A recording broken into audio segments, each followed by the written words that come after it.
Perfect timing. I have arrived. Hello, hello. There's Dracula. I decided since the... Hi, cat. Hi, cat. Do you want to be in the limelight? There is the kitty. Oh, you're so cute. Yes, you are. You can't even see her. There she is. There she is, the Bella. Okay.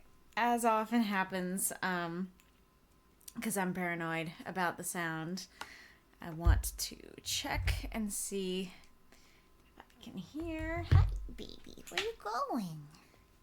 Oh, where you going? Oh, goodness. Oh, goodness. Still wobbling. Yes, you can join the stuffies. You can join the plushies. Oh, no. Oh, cat. Don't step on the keyboard, baby. Don't step on the keyboard, baby. Baby kitty. There you go. That is acceptable. Oh, come on. Well, this... Okay. Darn. Okay. Give me a moment to see if I can hear myself. Hello, kitty. Hello, kitty. You can't even see her. Cat. Cat, cat. Bella, Bella, Bella. Bella, Bella, Bella.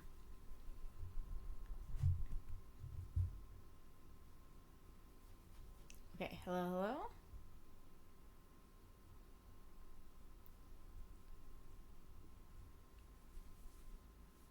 Okay. That took a while. Alrighty, room. So, oh yes, I was going to say, so usually nobody's chatting in the Discord chat during these streams because they're so late. So I decided to just stick my camera at the bottom and make it bigger. So hopefully that's a fun addition. But yes, we are back to Drac today. I really wanted to get back to it because September is almost over and I still haven't finished August. And I don't remember when I streamed it, but I think I streamed the beginning of August at the beginning of... Yeah, the beginning of the August entries at the beginning of September. And so, yeah, I don't know why this happened. I really don't know, because, like, I don't know. I don't know why it happened. I just realized that I should be standing right now. What do you think, kitty? Do you think that I should be standing? Okay. Oops. Alrighty, Roo. So, yes, as far as I remember, we last left when Mina was actually reading the Demeter entries herself. And I think that the old man whose accent I don't like simply because I cannot read it very well. I think he died. So, and then wasn't there a thing of like, that Lucy was like crying about it, and then Mina was like, why is she crying? Or, maybe it was something else.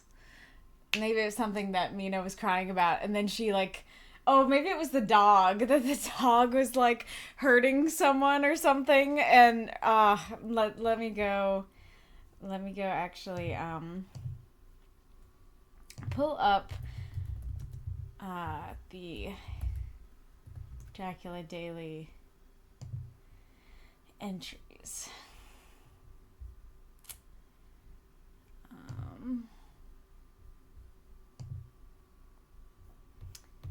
Okay. Hi, kitty. What are you doing? Oh, kitty. What are you doing? Load, please. Okay. Do.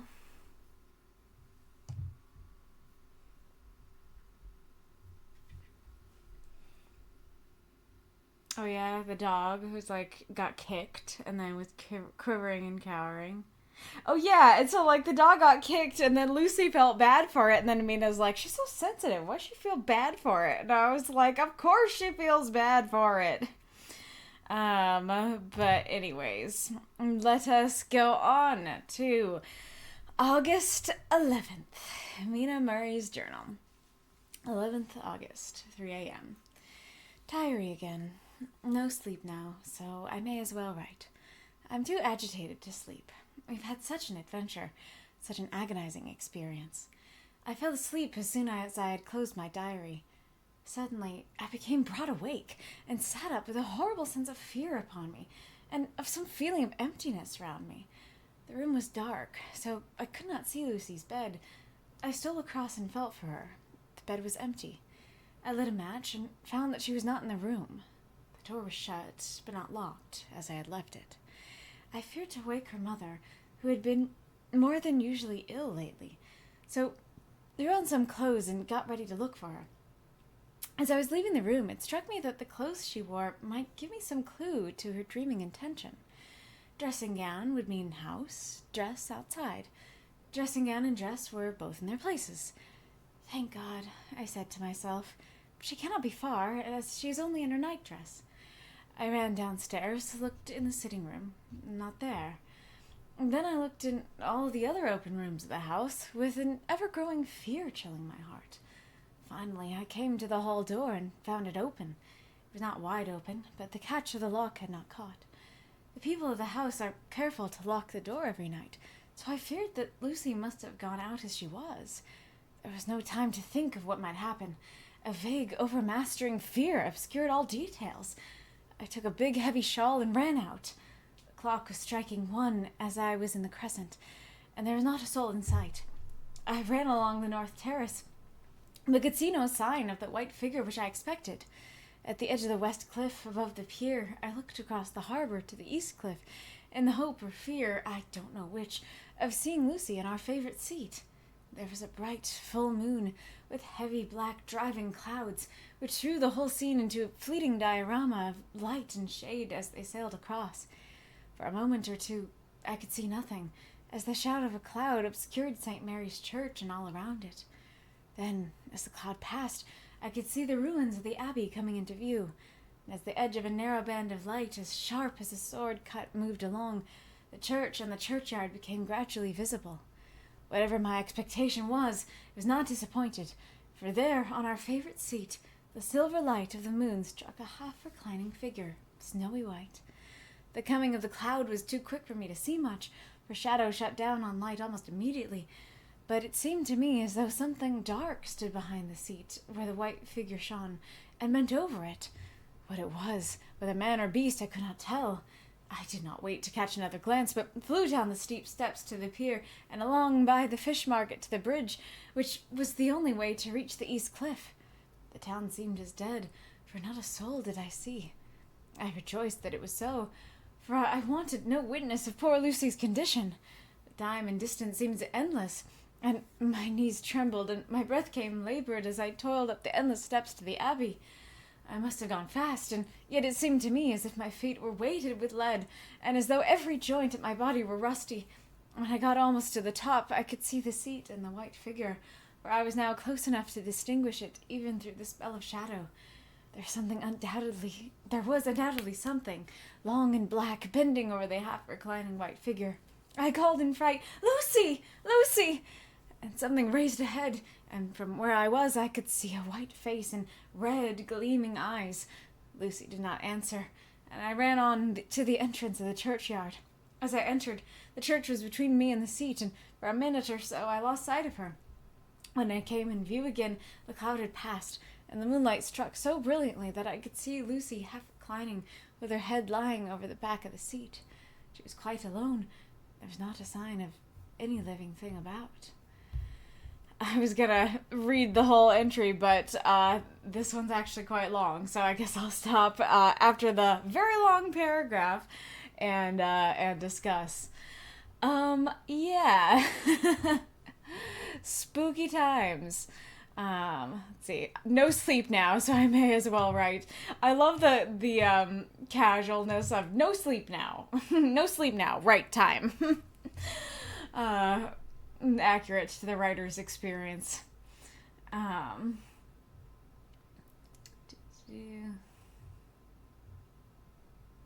I'm curious if Lucy's been drinking from her mom. If like I don't know if she is, because I know that Dracula's biting her and that she's like becoming a vampire. So I don't know if she's vampire-y enough to bite other people at this point, or if maybe Dracula's also biting her mom, or if the illness is completely unrelated. And then it's like, I don't have a lot of experience with sleepwalking, and I do know that they can be surprisingly, like, I don't know, thoughtful even in their sleepwalking. So I don't think it's out of the realm of possibility that, yes, someone who's sleepwalking could indeed grab clothes and put them on and stuff like that. But at the same time, it's like, she's asleep. I don't know that she's gonna change her clothes. And like she's just in her nightdress, so she must not be far. It's like she's sleepwalking, Mina. She could be anywhere, and sure enough, she is anywhere. I don't feel like I liked getting the actual pictures from the internet of like the Abbey and stuff like that, but I don't think I have a very good picture of like how far away the cemetery is from, like, I think it's Lucy's house, and like the bridge and stuff. I don't know if this is like I don't know if this is a small bridge, a huge bridge, a swinging bridge. I don't have a good picture of the setting actually.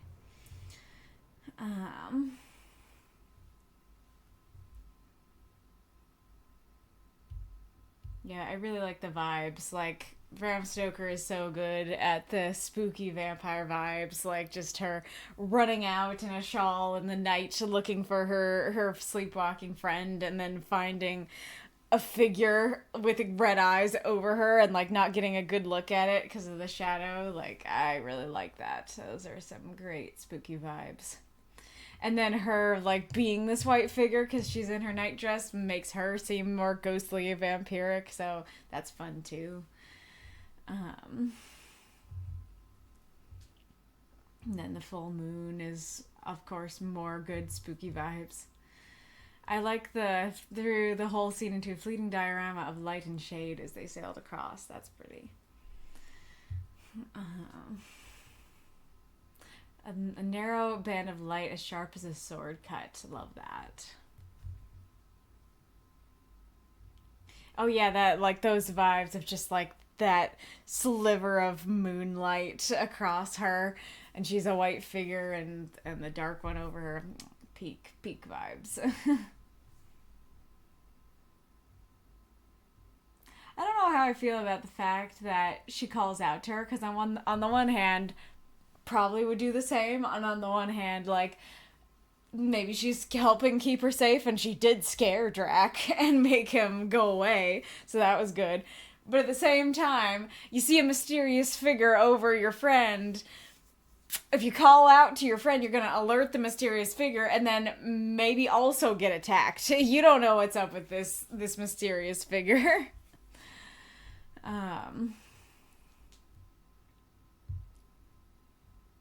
That is interesting that it, like, scares Drac away, basically. Bella is being so cute. I don't know if I can try and get a picture of her, or get a video, I mean.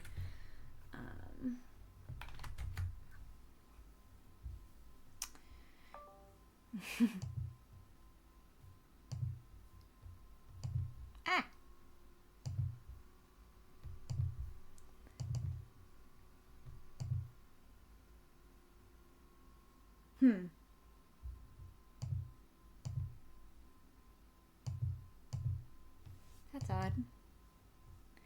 I guess maybe because I didn't have it plugged in while I was streaming, or before I was streaming, that maybe it won't let me. Oh, wait a second.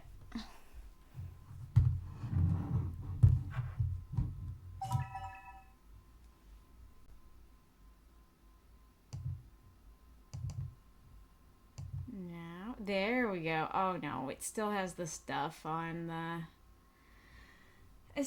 Where is it, Mina? It still has the stuff on the screen.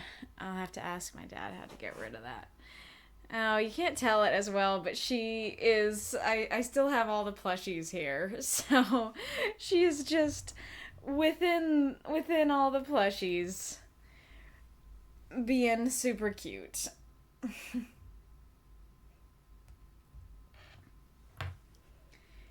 Being adorable.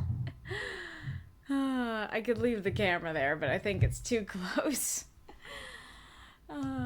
So yeah, there's a cute cat for you. I guess maybe I can. Yeah, let's see. I give it a good angle.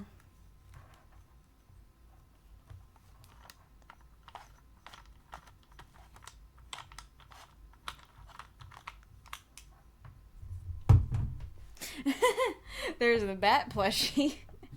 Oh, that's worse. That's a worse angle on the cat. Oh, you want to sniff it? How cute. Okay. Well, let us just continue on. When I bent over her, I could see that she was still asleep. Her lips were parted, and she was breathing, not softly as usual with her, but in long, heavy gasps, as though striving to get her lungs full at every breath. As I came close, she put up her hand in her sleep and pulled the collar of her nightdress close around her throat. Whilst she did so, there came a little shudder through her, as though she felt the cold. I flung the warm shawl over her and drew the edges tight round her neck, for I dreaded lest she should get some deadly chill from the night air, unclad as she was. I feared to wake her all at once, so, in order to have my hands free that I might help her, I fastened the shawl at her throat with a big safety pin. But I must have been clumsy in my anxiety, and pinched or pricked her with it, for by and by, when her breathing became quieter, she put her hand to her throat again and moaned. When I had her carefully wrapped up, I put my shoes on her feet, and then began very gently to wake her. At first she did not respond, but gradually she became more and more uneasy in her sleep, moaning and sighing occasionally. At last, as time was passing fast, and for many other reasons, I wished to get her home at once. I shook her more forcibly, till finally she opened her eyes and awoke. She did not seem surprised to see me, as of course she did not realize all at once where she was. Lucy always wakes prettily, and even at such a time when her body must have been chilled with cold, and her mind somewhat appalled at waking unclad in the churchyard at night, she did not lose her grace, and she trembled a little and clung to me. When I told her to come at once with me home, she rose without a word, with the obedience of a child. As we passed along, the gravel hurt my feet, and Lucy noticed me winced. She stopped and wanted to insist upon my taking my shoes, but I would not. However, when we got to the pathway outside the churchyard, where there was a puddle of water remaining from the storm, I daubed my feet with mud, using each foot in turn on the other, so that as we went home, no one, in case we should meet anyone, should notice my bare feet. Fortune favored us, and we got home without meeting a soul. Once we saw a man, who seemed not quite sober, passing along a street in front of us, but we hid in a door till he had disappeared at an opening such as there are here, steep little closes or wynds, as they call them in Scotland. My heart beat so loud all the time that sometimes I thought I should faint. I was filled with anxiety about Lucy, and not only for her health, lest she should suffer from the exposure, but for her reputation, in case the story should get wind. When we got in, and I washed our feet, and had said a prayer of thankfulness together, I tucked her into bed. Before falling asleep, she asked, even implored, me not to say a word to anyone, even her mother, about her sleepwalking adventure. I hesitated at first to promise, but on thinking of the state of her mother's health, and how the knowledge of such a thing would fret her, and thinking, too, of how such a story might become distorted, nay, infallibly would, in case it should leak out, I thought it wiser to do so. I hope I did right. I've locked the door, and the key is tied to my wrist, so perhaps I shall not be again disturbed. Lucy's sleeping soundly. The reflex of the dawn is high and far over the sea. I can't tell. I'm very curious how people, at the time that this came out, would read the whole safety pin, if they would indeed be like, oh yeah, like that's perfectly reasonable that a safety pin would, prick her. Because of course now we're like, it's the vampire bite marks, not you pricking her with a safety pin. And so on the one hand, I think that it works really well because there are other ways that you could do that. Because like me as a writer, I feel like I would struggle in this case to figure out like, what could look like, the marks on her neck that doesn't immediately clue Mina in to this being a bite. At least a bite, if not, vampire bite. You could think some sort of strange bug bite or animal bite, even. That's probably where I would have gone, that I would have had Mina think, oh, like maybe some animal bit her before a vampire bit her. But this is like so much more creative and clever to have it be, oh, I'm fastening the shawl around her neck, big safety pin, might have pricked her. So yeah, I think I lean more on the it's creative and works side. But like I said, we as modern readers are like, obviously it's the bite marks.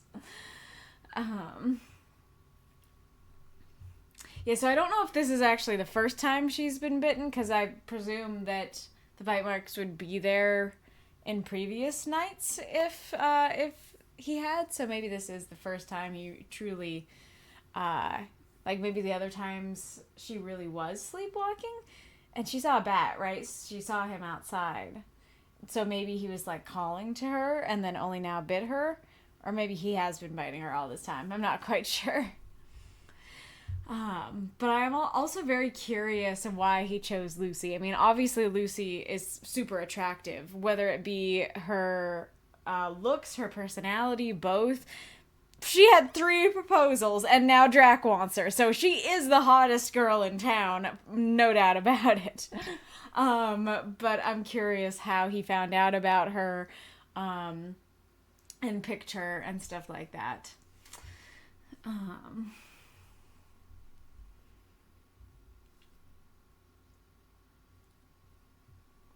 And then Lucy always wakes prettily, and even at such a time when her body must have been chilled with cold and her mind somewhat appalled, and walking unclad in a churchyard at night, she did not lose her grace. Are these the things that you guys think about your friends? Because it's sure not the things I think about my friends.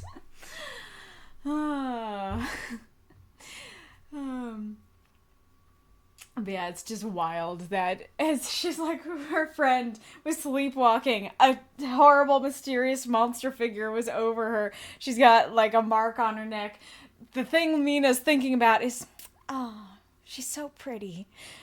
maybe that's the point of Lucy, is that she has an aura of prettiness that even affects Mina. But yeah.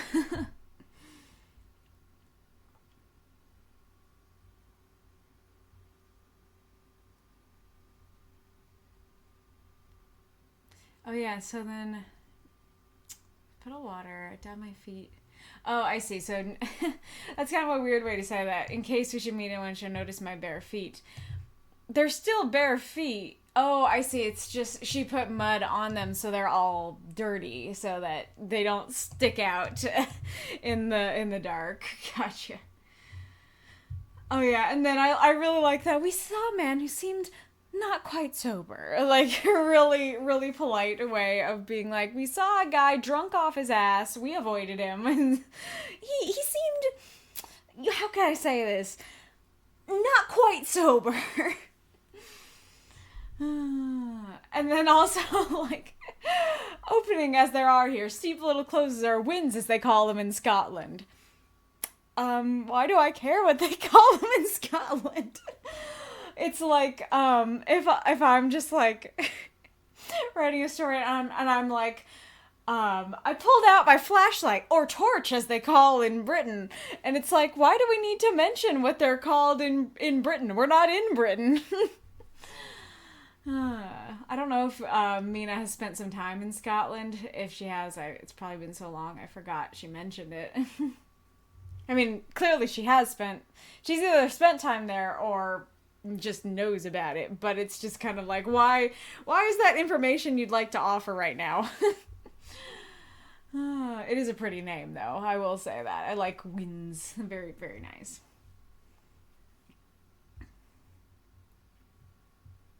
And then very fair about worrying about both her health and her reputation.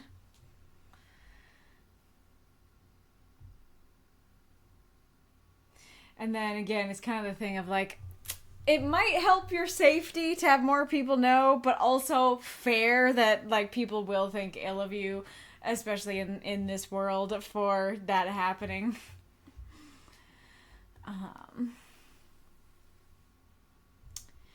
Same day, noon. All goes well. Lucy slept till I woke her and seemed not to have changed her side. The adventure of the night does not seem to have harmed her. On the contrary, it has benefited her, for she looks better this morning than she has done for weeks. I was sorry to notice that my clumsiness with the safety pin hurt her. Indeed, it might have been serious, for the skin of her throat was pierced. I must have pinched up a piece of loose skin and have transfixed it, for there are 2 little red points like pinpricks, and on the band of her night-dress was a drop of blood. When I apologized and was concerned about it, she laughed and petted me and said she did not even feel it. Fortunately, it cannot leave a scar, as it is so tiny. The adventure of the night did not seem to have harmed her. Let me tell you about how it harmed her. But yeah, like, again, this goes in the realm of, like, is this super creative and makes a lot of sense that it's like, oh yeah, you could, like, pinch a bit of skin and, like, poke the whole pin through that bit of skin? Or does that pull it further into the realm of unbelievability that it's like, no, like, this is a bite mark? I'm not sure. It could pretty much go either way, but interesting stuff. The same day, night. We passed a happy day. The air was clear and the sun bright, and there was a cool breeze. We took our lunch to Mulgrave Woods, Mrs. Westenra driving by the road, and Lucy and I walking by the cliff path and joining her at the gate. I felt a little sad for myself, for I could not but feel how absolutely happy it would have been had Jonathan been with me. But there, I must only be patient.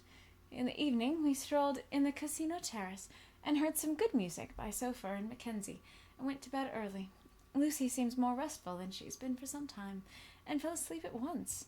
I shall lock the door and secure the key the same as before, though I do not expect any trouble tonight.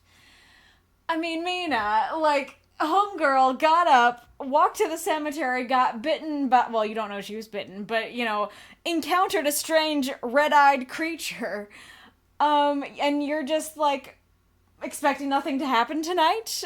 What's your reasoning there? Because I'd love to know.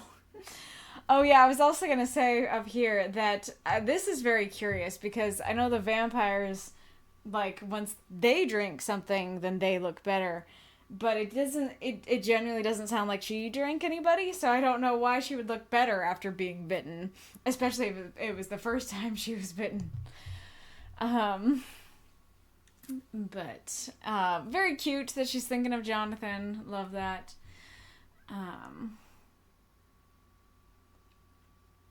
Yeah, like, putting it on her wrist is a good idea, but if I remember correctly, I don't think it stabs her. But I do think, yeah, it's good because I think at least it wakes her up. So, that is a good idea. I remember let me check something here. Whoa.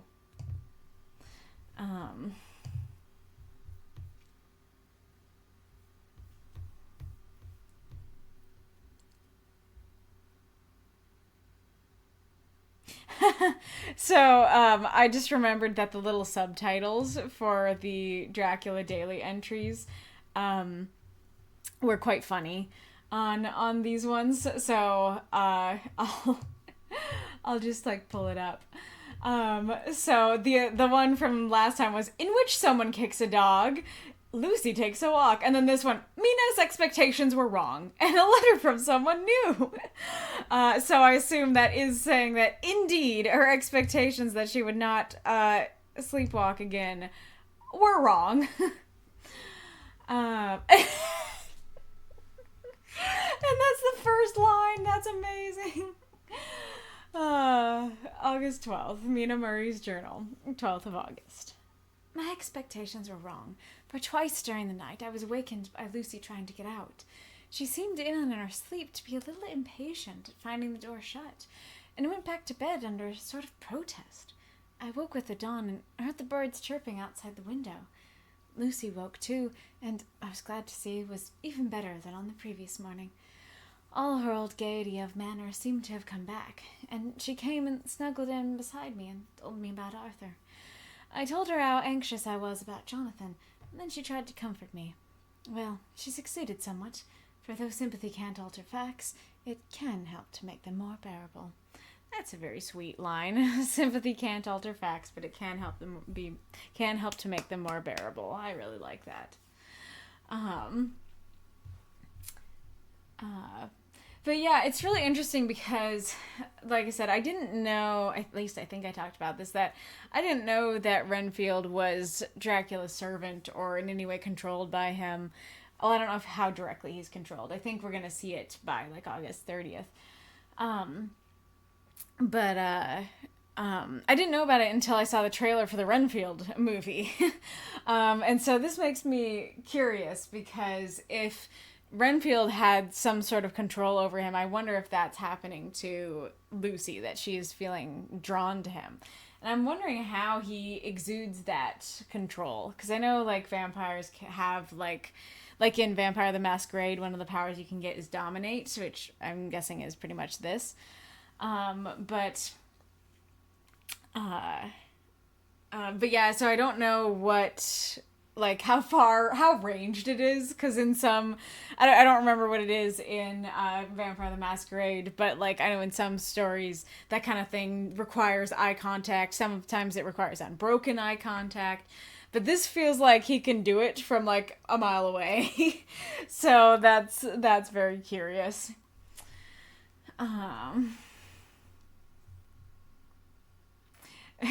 And again, the hilarity of, she snuggled in beside me and told me about Arthur.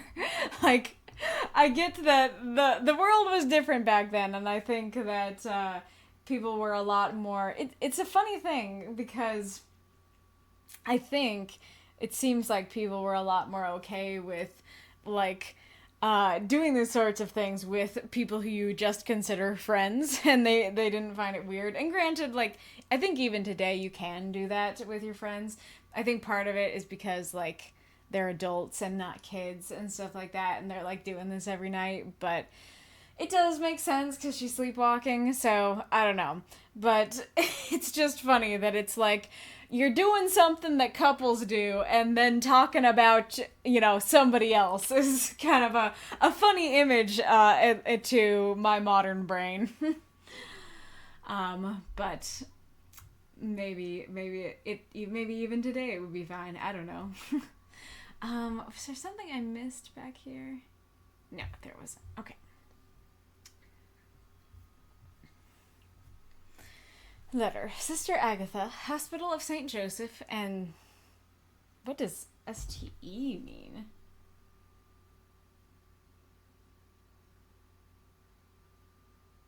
Saint. Okay. Letter. Sister Agatha, Hospital of St. Joseph and St. Mary, Beda-Pesth, to Miss Wilhelmina Murray. Wow, that is weird. I did not know that Saint had a different spelling for women. I mean, I didn't look closely, but I'm assuming that's why. Yeah, Saint referring to a woman. Mm-hmm. So that does seem to be what the situation is with that. That's really interesting. I've never seen that. I don't know why this is spelled like this. And I remember when I heard it said out loud when I was listening to the audiobooks. I think they said Beda-Pesth, but hopefully I'm right. I also did not know her name was Wilhelmina, or I forgot. I do think Mina is personally, I like Mina better. I like Mina, not so sure I love Wilhelmina. Will would be an interesting. You don't really see like WIL for an abbreviation for Wilhelmina, but now I kind of want to see that because Will could be a fun name for a lady. 12th of August. Dear Madam, I write by desire of Mr. Jonathan Harker, who is himself not strong enough to write, though progressing well, thanks to God and St. Joseph and St. Mary. He's been under our care for nearly 6 weeks, suffering from a violent brain fever. He wishes me to convey his love, and to say that by this post I write him to Mr. Peter Hawkins, Exeter, to say with his dutiful respects that he is sorry for his delay, and that all of his work is completed. He will require some few weeks' rest in our sanatorium in the hills, but will then return. He wishes me to say that he has not sufficient money with him, and that he would like to pay for his staying here, so that others who need shall not be wanting for help. Believe me, yours, with sympathy and all blessings, Sister Agatha. P.S. My patient being asleep, I open this to let you know something more. He has told me all about you, and that you are shortly to be his wife. All blessings to you both. He has had some fearful shock, so says our doctor. And in his delirium, his ravings must have been dreadful, of wolves and poison and blood, of ghosts and demons, and I fear to say of what. Be careful with him. What? Oh, be careful with him always, that there may be nothing to excite him of this kind for a long time to come. The traces of such an illness as his do not lightly die away. We should have written long ago, but we knew nothing of his friends, and there was on him nothing that anyone could understand. He came in the train from Klausenburg, and the guard was told by the station master there that he rushed into the station shouting for a ticket home, seeing from his violent demeanor that he was English, and they gave him a ticket for the furthest station on the way thither. Seeing from his violent demeanor that he was English, they gave him a ticket for the furthest station on the way thither that the train reached. Be assured that he is well cared for, and has won all hearts by his sweetness and gentleness. He is truly getting on well, and I have no doubt will in a few weeks be all himself. But be careful of him for safety's sake. There are, I pray, God and St. Joseph and St. Mary, many, many happy years for you both. Seeing from his violent demeanor that he was English is hilarious. I thought it was going to say something like, oh yeah, seeing from his violent demeanor, that he clearly needed our services kind of situation. But no, seeing from his demeanor he's English, they gave him a ticket right away. That is amazing.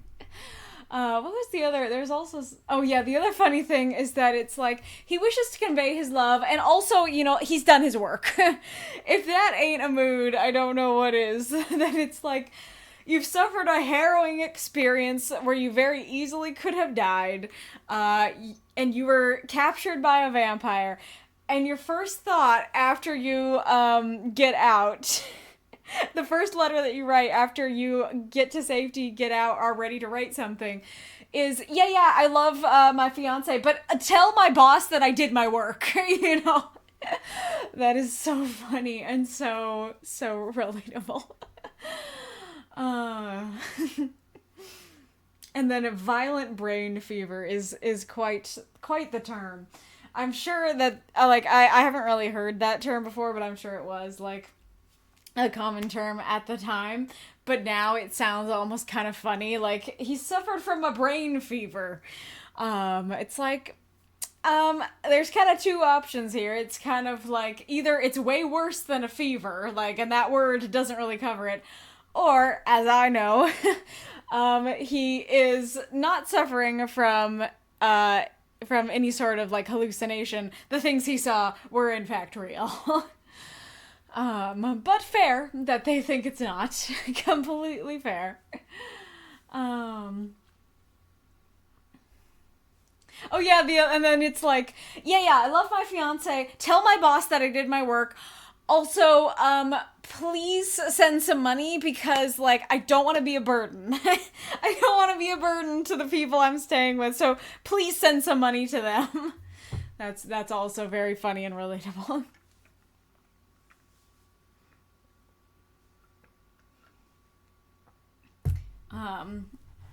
And then I'm glad that, on the one hand, it's a little creepy that, you know, she's like, she's never met Mina, and she's just writing to her, and she's like, I have heard all about you, blessings on your marriage, and like all these facts about her and stuff. So on the one hand, a little creepy, but on the other hand, I do feel like, yeah, hi, your fiance has a brain fever.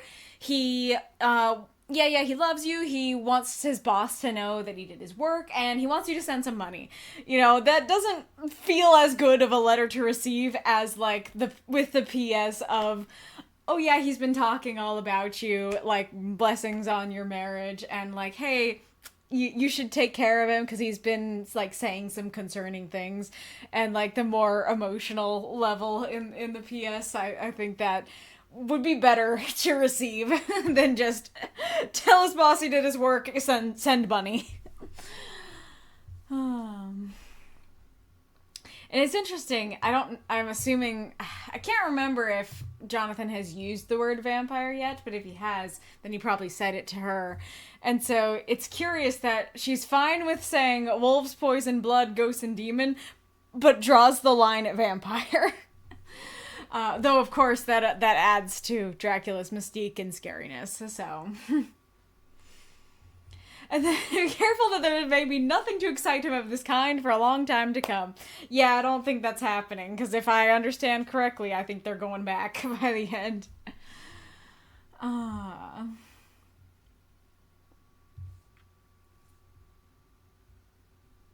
then interesting that he might have had stuff in shorthand on him, but nobody could understand it. Oh yeah, and then the English thing's still so funny.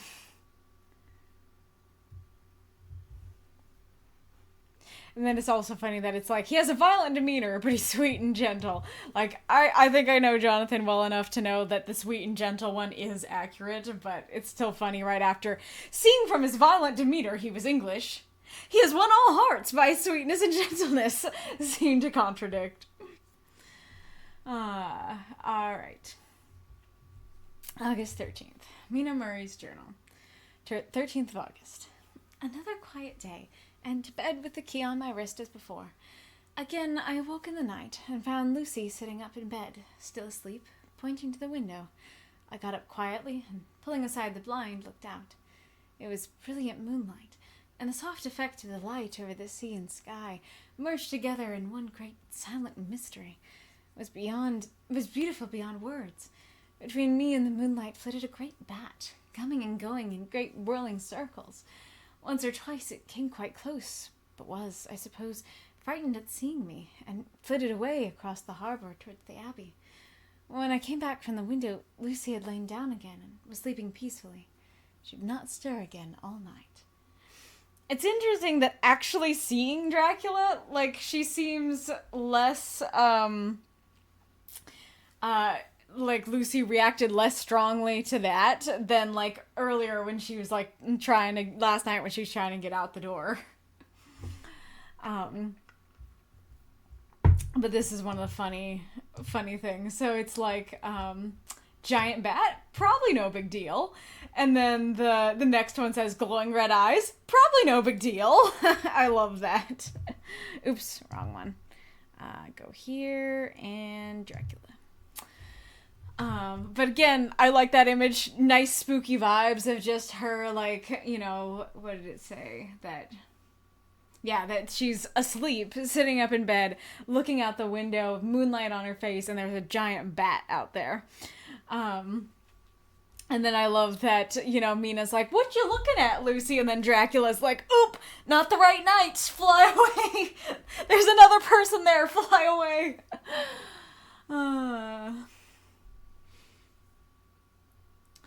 This is pretty. Sea and sky merged together and went great silent mystery. That's cool. Abort mission. Abort operation. Turn the hot lady into a vampire. What's a better name for that? Alright, August 14th. Mina Murray's journal. 14th of August. On the East Cliff, reading and writing all day, Lucy seems to have become as much in love with the spot as I am, and Weren't you already in love with the spot? You said it was her favorite spot in the earlier chapter. What are you talking about? Okay, let's reread that. On the East Cliff, reading and writing all day, Lucy seems to have become as much in love with the spot as I am, and it is hard to get her away from it when it is time to come home for lunch or tea or dinner. This afternoon she made a funny remark. We were coming home for dinner and had come to the top of the steps from the West Pier and stopped to look at the view, as we generally do. The setting sun, low down in the sky, was just dropping behind Kettleness.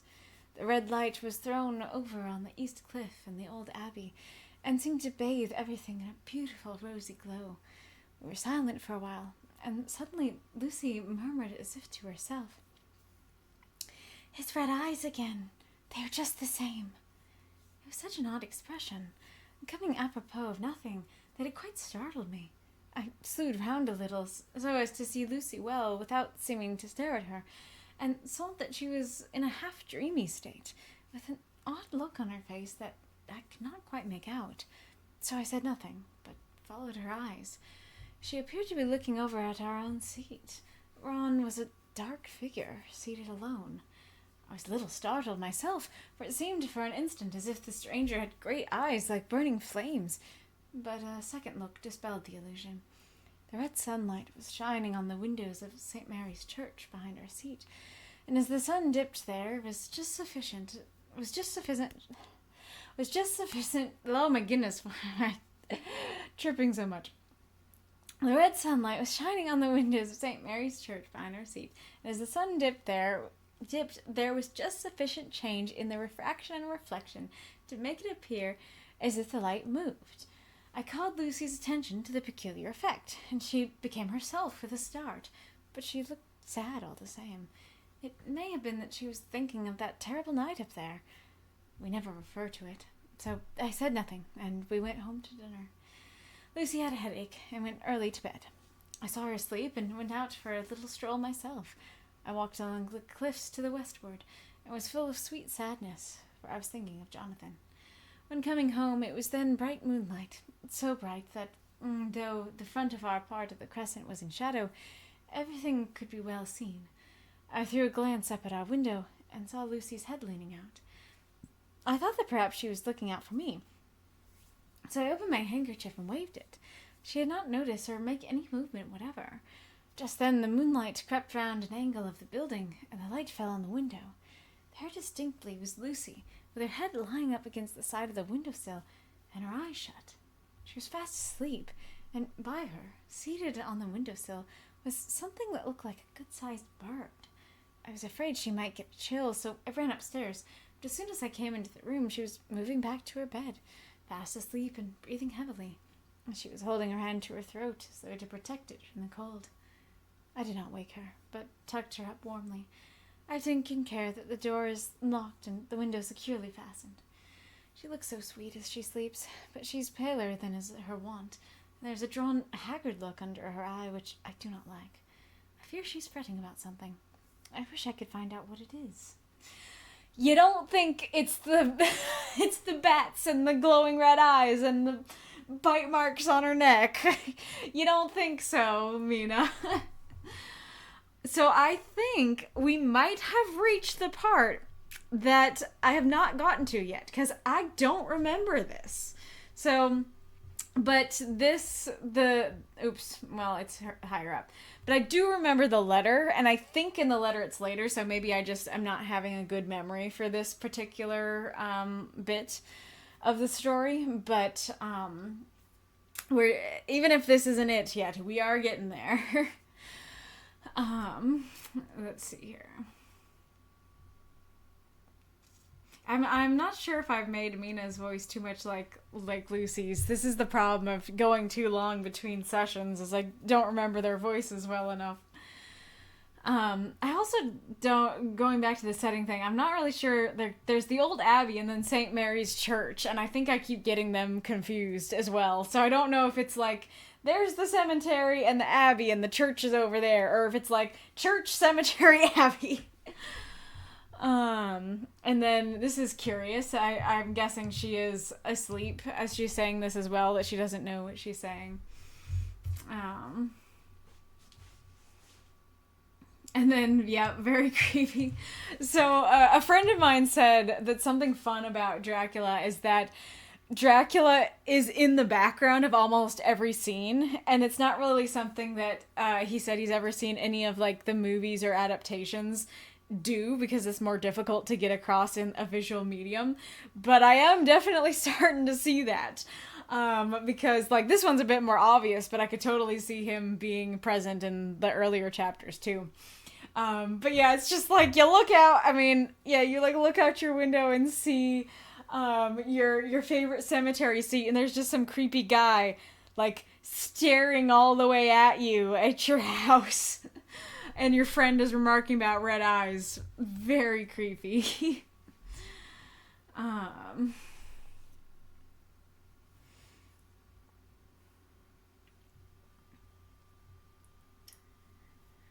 I'm not sure what this is all about. If that has to do with Dracula, or if it's just like, oh, funny light stuff that she tries to distract her with, and stuff. I like the phrasing of became herself with the start. And I am curious if she's looking sad because, indeed, she's, like, thinking about the horrible trauma, or if it's because, like, you know, she's being brainwashed, and so she's like, oh, I'm sad that Dracula has not, you know, called to me or something. I don't know. That I'm not with Dracula. Still very cute that she's always thinking about Jonathan. Yeah, and then kind of creepy that she's just, like, leaning out asleep. Kind of reminds me of the scene in Jekyll and Hyde when, like, they're walking by and they, like, look at the window and I think they see Hyde. I can't remember if it's Jekyll or Hyde at the window, but he, like, shuts the window really quick and they're like, what's up, man?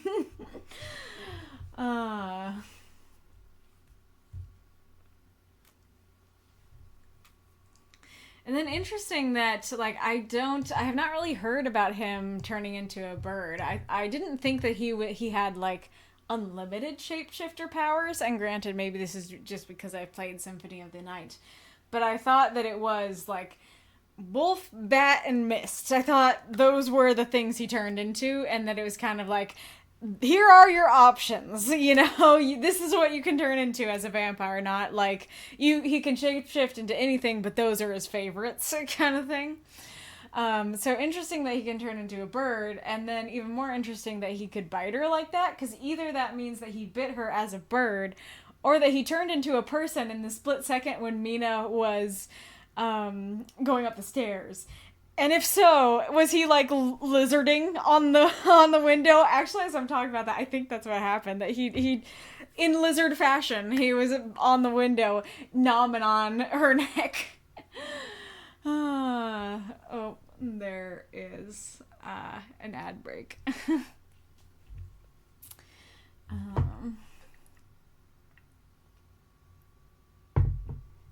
Yeah, now she's looking paler, and so it's, like, odd that she was looking bad, and then she got bitten, maybe for the first time, and then she was looking better than she had, and then now she's looking worse. It's like, I would think it would be a more steady decline.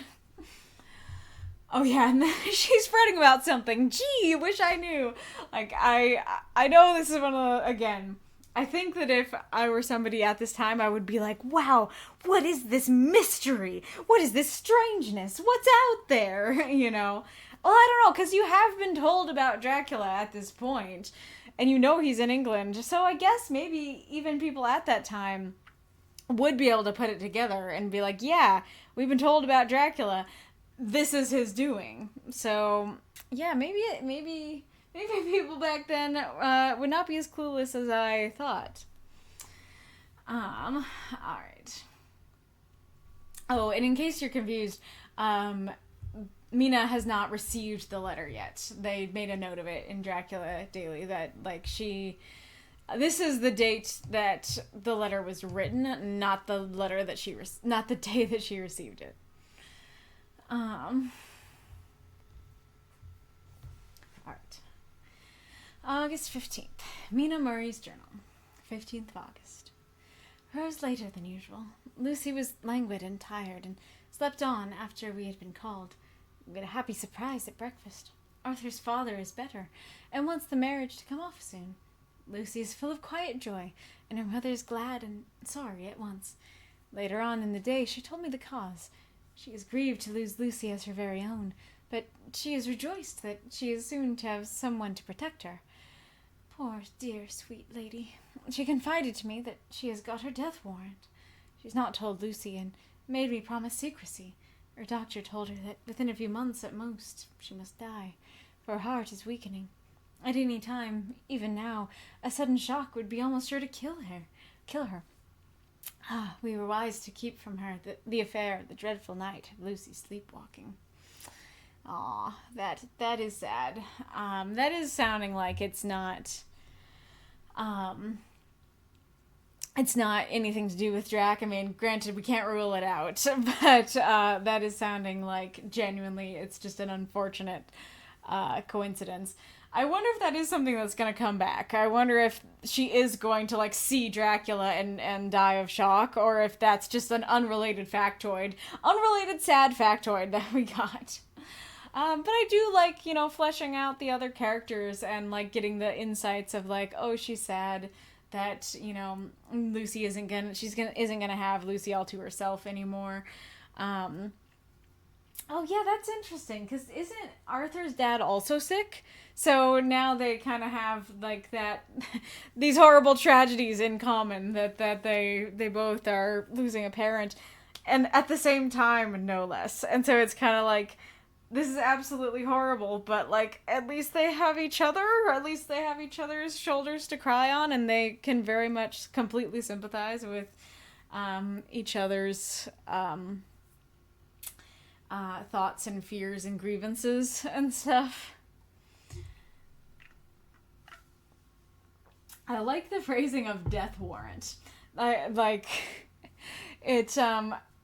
is the phrasing today? I had it, but I don't know. I guess it's just saying, like, oh, I only have this many weeks to live, but I don't usually see it referred to as a death warrant. That feels a lot more like death has come to get me. Like, death has signed it. He said he's gonna come get me. It feels more like, I got the notice of eviction from my own body, and it's like, I'm gonna avoid it. I'm gonna run from the law. I'm gonna run from death. I don't know. I like the, even though it's a horrible tragedy, the phrasing is enjoyable.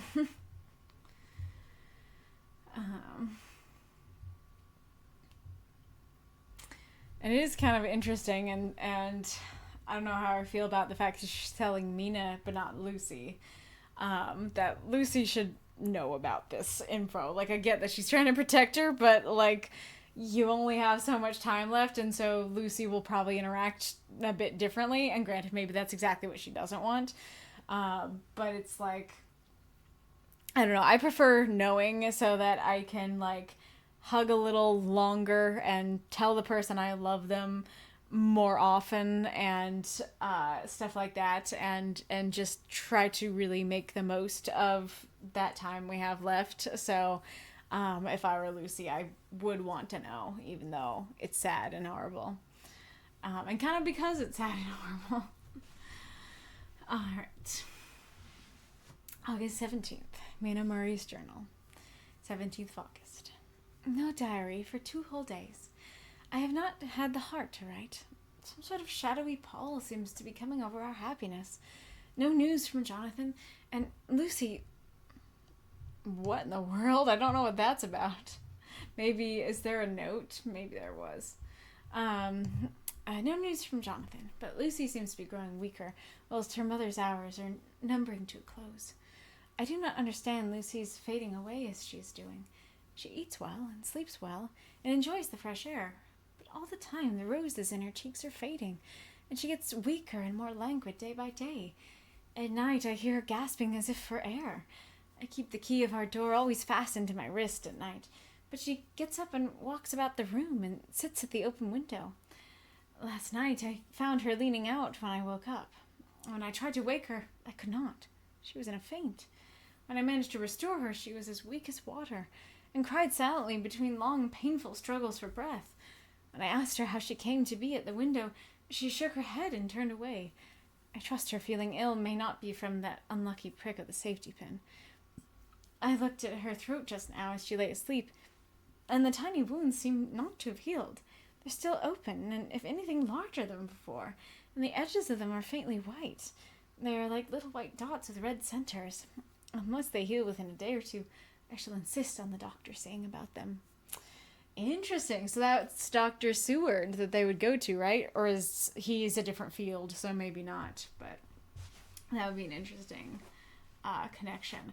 I don't know if that's a note from Dracula Daily, so let me take a look at that and see if I'll read that in a second.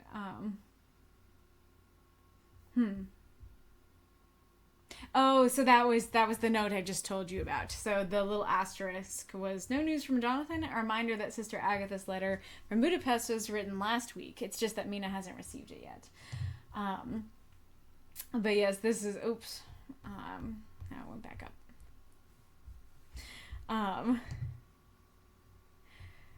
Tiny throat wounds, probably no big deal. Also, some lawyers.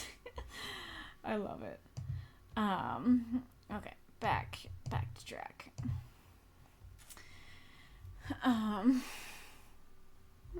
Yeah, I know people who do keep like a daily diary. That would be a momentous occasion to not write for 2 days, but I'm sitting here going, 2 whole days? What? Crazy. It's like, it's not a big deal.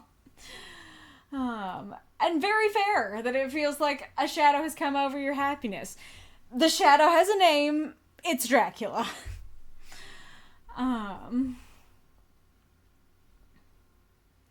Yep, and so now this is a more steady decline. And then, interesting and sad that she's gasping for air. I wonder if that's just, I don't know if it's just because, like, she's getting weaker, or if it's because as she's becoming a vampire, you don't need to breathe anymore. And so in that transition phase, you're kind of, like, gasping. It's kind of interesting. And I like the roses in her cheeks, like, not just, like, the rosy color, but the roses. That's a fun image.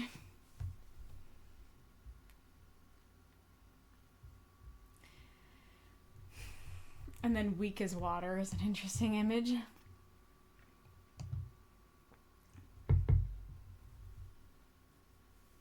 And then I don't know, like, I trust her feeling ill may not be from that unlucky prick. That sounds to me like she's saying, like, I trust it's not from that. But, like, the following sentences make it seem like she's wondering, is it from that? Interesting, like, the specificity of the white edges to them as well. And then, good job wanting to see a doctor about them. You should. Not that they could necessarily help. Okay, so who is this? Oh, Samuel. I don't remember. I don't remember if I voiced something from Samuel or in what voice I gave him. Letter, Samuel F. Billington and Son, Solicitors, Whitby, to Messrs. Carter, Paterson and Company, London, 17th of August. Dear Sirs, herewith please receive invoice of goods sent by Great Northern Railway. Same are to be delivered to at Carfax, near Purfleet, immediately on receipt at Goods Station King's Cross. There's a lot of S's in that. Goods Station King's Cross. The house is at present empty, but enclosed please find keys, all of which are labeled. You will please deposit the boxes, 50 in number, which form the consignment in the partially ruined building forming part of the house marked A on rough diagram enclosed. Your agent will easily recognize the locality, as it is the ancient chapel of the mansion. The goods leave by the train at 9:30 tonight, and will be due at King's Cross at 4:30 tomorrow afternoon. As our client wishes the delivery made as soon as possible, we shall be obliged by your having teams ready at King's Cross at the time named and forthwith conveying the goods to destination.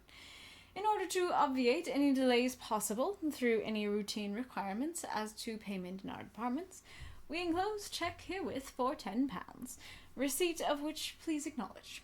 Should the charge be less than this amount, you can return balance. If greater, we shall at once send check for different on hearing from you. You are to leave the keys on coming away in the main hall of the house, where the proprietor may get them on his entering the house by means of duplicate key. Pray do not take us as exceeding the bounds of business courtesy in pressing you in always to use the utmost expedition. We are, dear sirs, faithfully yours, Samuel F. Billington and Son. Yeah, some lawyers is actually a pretty good description of that. It's interesting because, like, on the one hand, this is just giving you another clue as to what's going on. Like, this is Drac's house, so that he's, that he has, purchased or rented, and they're, working on that. I can't remember. I was thinking that Samuel Billington was Jonathan's boss, and I'm guessing that it is, because Jonathan was there to, like, help acquire the house and stuff, right? So I'm guessing it is. But, there are also a lot of details in here that are not the most interesting things, so I feel like there could have been ways to convey this information in more interesting ways. But, I don't know, maybe I'm just being nitpicky.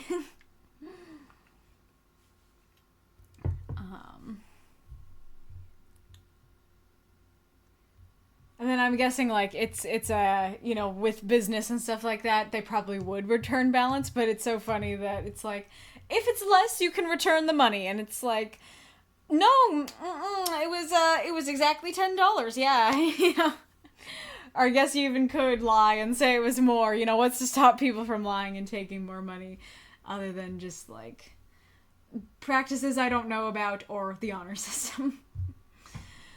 Alright. August 18th, Mina Murray's journal, 18th of August. I am happy today, and right sitting on the seat in the churchyard. Lucy is ever so much better. Last night she slept well all night, and did not disturb me once. The roses seemed coming back already to her cheeks, though she is still sadly pale and wan-looking. If she were in any way anemic, I could understand it, but she is not. She's in gay spirits, and full of life and cheerfulness. All the morbid reticence seems to have passed from her, and she has just reminded me, as if I need any reminding, of that night, and that it was here, on this very seat, I found her asleep. As she told me, she tapped playfully with the heel of her boot on the stone slab and said, "My poor feet didn't make so much noise then. I dare say poor old Mr. Swales would have told me that it was because I didn't want to wake up Geordie." As she was in such a communicative humor, I asked her if she had dreamed at all that night. Before she answered, the sweet puckered look came to her forehead, which Arthur, I call him Arthur from her habit, says he loves. And indeed, I don't wonder that he does. Then she went on in a half-dreaming kind of way, as if trying to recall it to herself. I didn't quite dream, but it all seemed to be real. I only wanted to be here in this spot. I don't know why, for I was afraid of something. I don't know what. I remember, though, I suppose I was asleep, passing through the streets and over the bridge. A fish slept as I went by, and I leaned over to look at it, and I heard a lot of dogs howling. The whole town seemed as if it must be full of dogs, all howling at once, as I went up the steps. Then I had a vague memory of something long and dark, with red eyes, just as we saw in the sunset, and something very sweet and very bitter all around me at once. And then I seemed sinking into deep green water.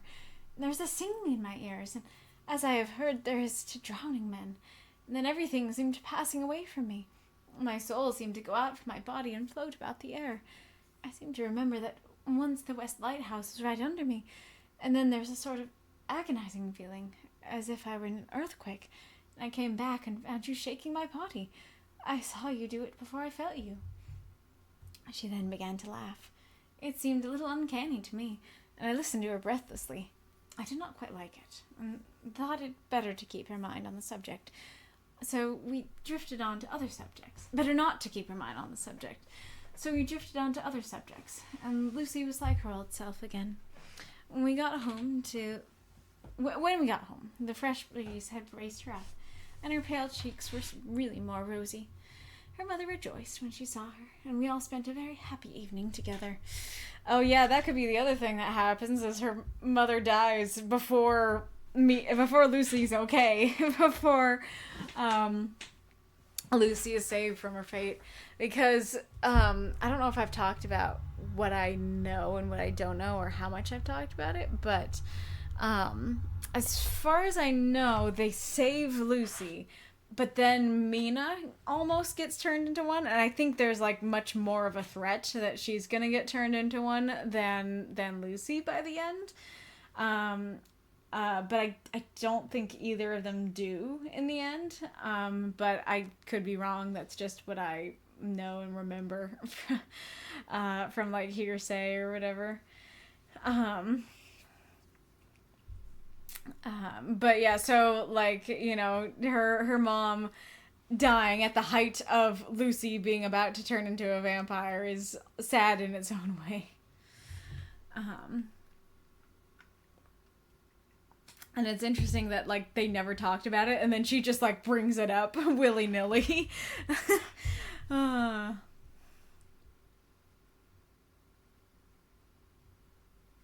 then that is kind of cute, that it's like, Mr. Swale told me that I didn't want to wake up Geordie, you know, the guy that he was mean about, that said that his tombstone was all wrong.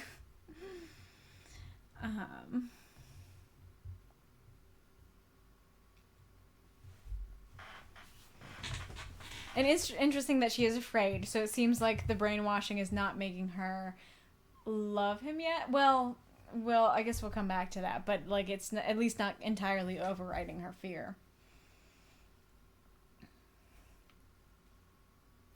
Yeah, so then the dog's howling. So it's like, why does Drac do that? Is it just for ambiance? Is he like, we need some music of the night. We need the symphony of the night up in here. Dogs, I need some background music for my bitey time.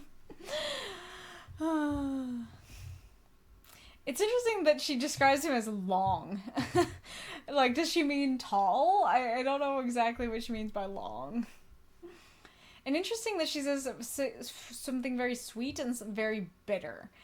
That's really curious. I don't know if it's like her real feelings and the brainwashing like combating each other, or like the hypnotism. It's not exactly brainwashing, or at least not yet. I don't think are like at odds. That the hypnotism wants her to find it sweet, but in reality she finds it bitter. Not sure. And then interesting, like the idea of sinking into deep green water. I'm especially curious why green specifically. And I like that description of singing in my ears as I've heard a drowning man. Like, I don't know if he's actually singing to her, and like, I don't know if it's A, he's actually just genuinely singing to her just cause. B, if he is singing to her and that's part of the hypnosis.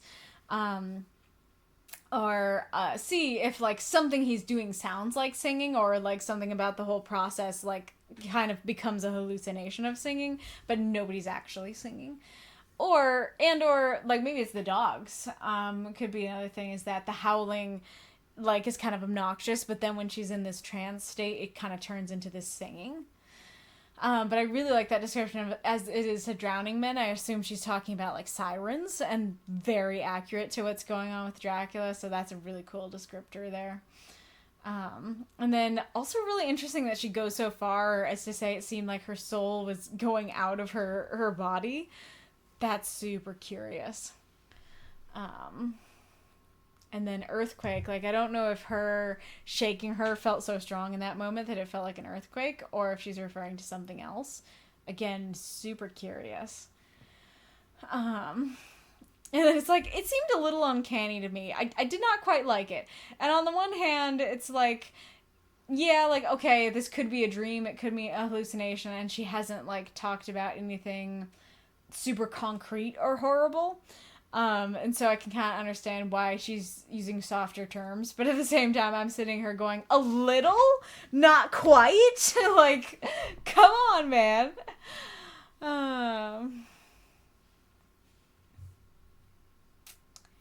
Alrighty. Oh yeah, the other thing I was gonna ask is, this is getting me very curious about how the vampire wives work.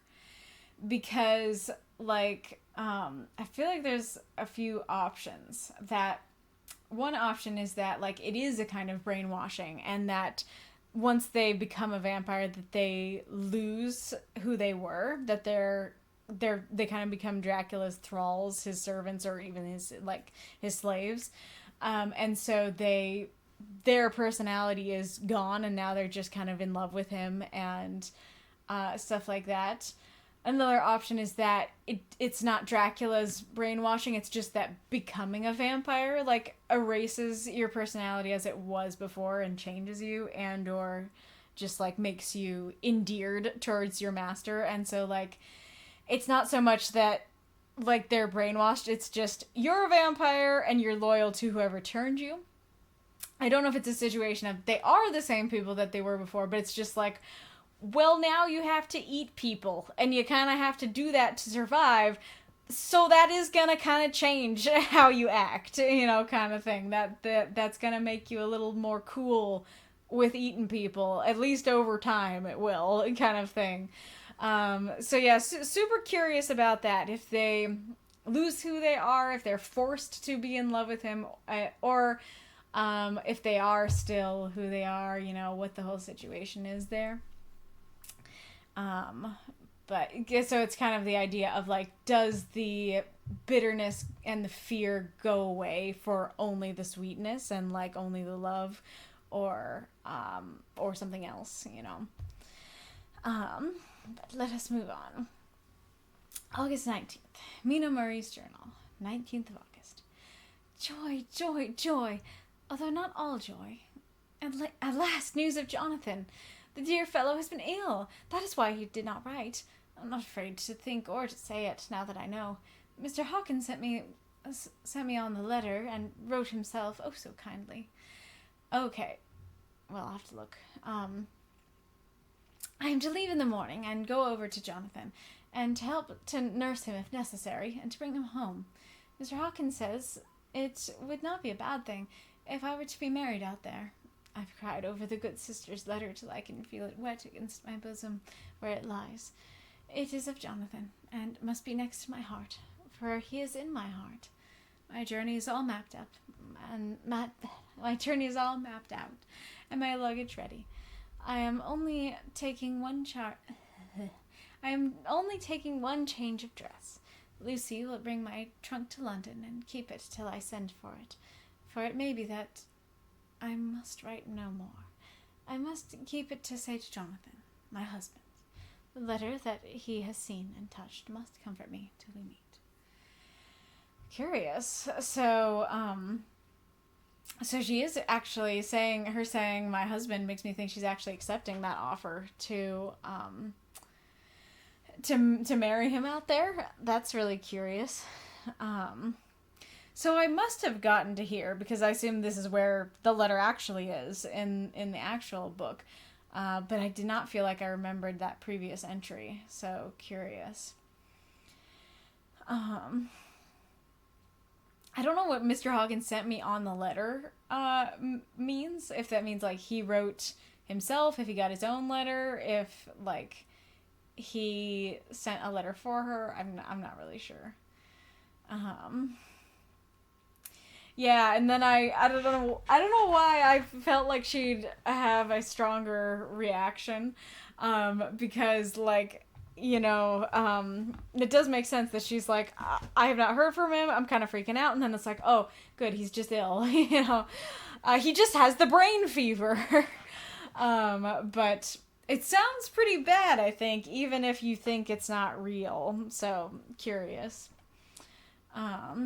And then, good, I didn't recall her letter specifically saying, please come here. It kind of read to me as, like, once he's going to hang out here for a bit, we're going to send him home to you, spick and span, but make sure, he doesn't hear anything more about ghosts and demons for a while, kind of thing. But I guess she was saying, please come help, please come hang out, please come get your man, kind of thing. And so now I'm remembering, I think it's Peter Hawkins, so I think it's different. Yeah, so Samuel Billington is not Mr. Hawkins, different person.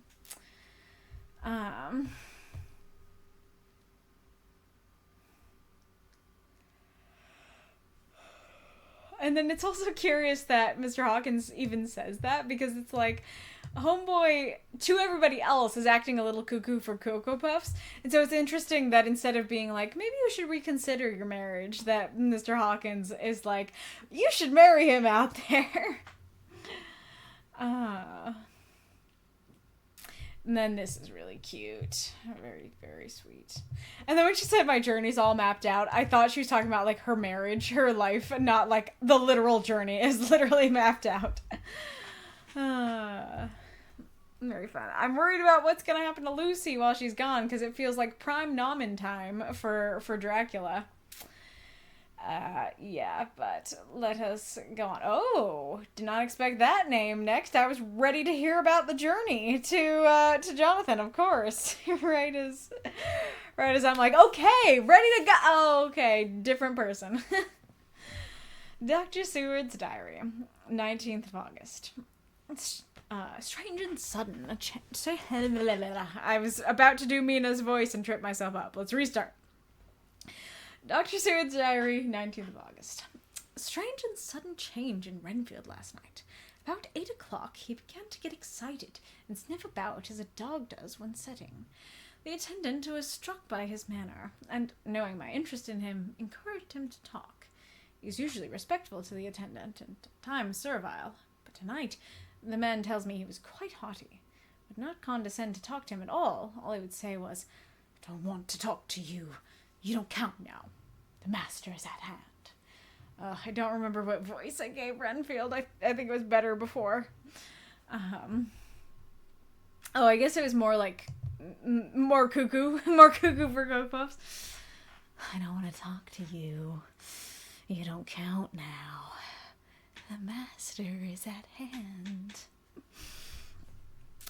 I don't know if it's what it was before, but I think that's better. The attendant thinks it is some sudden form of religious mania which has seized him.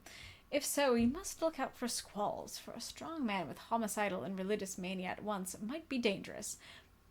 Might, huh? That's the word we're choosing there.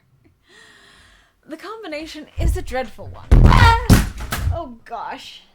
I'm glad the camera wasn't on that when it fell. I'm sorry, kitty. That was scary. That was scary, kitty.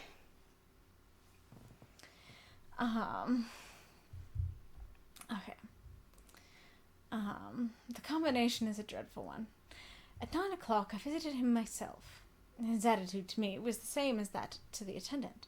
In his sublime self-feeling, the difference between myself and attendant seemed to him as nothing. It looks like religious mania, and he will soon think that he himself is God. Okay. These infinitesimal distinctions between man and man are too paltry for an omnipotent being. How these madmen give themselves away. The real God taketh heed lest a sparrow fall, but the God created from human vanity sees no difference between an eagle and a sparrow. Oh, if men only knew. I guess I'll start talking because this is a longer one. So yeah, this is, again, like, I didn't feel like I stopped at when she got the letter from the nurse, but it kind of feels like I must have, because I didn't remember that, you know, Renfield had Dracula as his master, and I think this pretty clearly tells you. But anyways, this is quite the image. I don't know if setting means, like, you know, marking or something else. Never heard that. Or if I have, I don't remember. Hi, kitty. Yawn. I don't know what squalls mean, because squalls means to me, like, kind of a stormy thing, that, like, a surge in like, the ocean and stuff. But that, I guess maybe that is what it means, that it's like a surge of mania. But yeah, a strong man with homicidal and religious mania. Kind of like, okay, like, maybe we should leave some, like, room for grace. At the same time, I don't think you need to say might. I think you can say that he is dangerous. Like, even if he doesn't actually do anything, he is, in and of himself, dangerous. But yeah, that is a bad combination, for sure. And interesting that he has no difference with Seward. And then it is funny that he goes from like, oh yes, he has religious mania to, he will soon think he himself is God.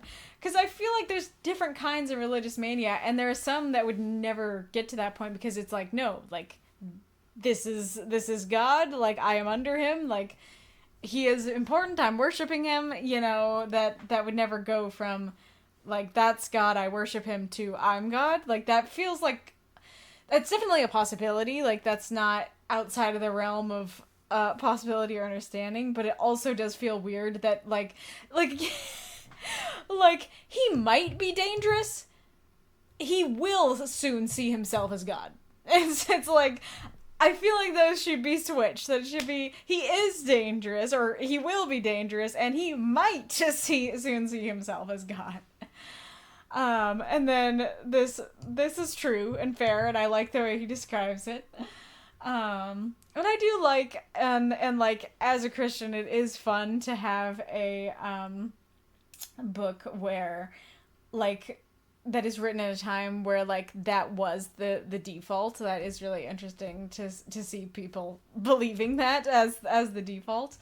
And so I do really like what he mentions there. That's such a cool little thing that it's like, I don't know, instead of being like, he could be putting Renfield down and being like, oh, like, you're just an insignificant human, or he could be, saying something about how powerful, the real God is, and stuff like that. But the fact that he goes for God's love, and it's like, look at how, God cares for the sparrows, but a madman sees no difference between an eagle and a sparrow. I kind of thought he was going to say, like, a sparrow and a man, or something like that, which could still be true. And so I really like that that's the angle that he went for, and accurate. As a Christian, that is accurate.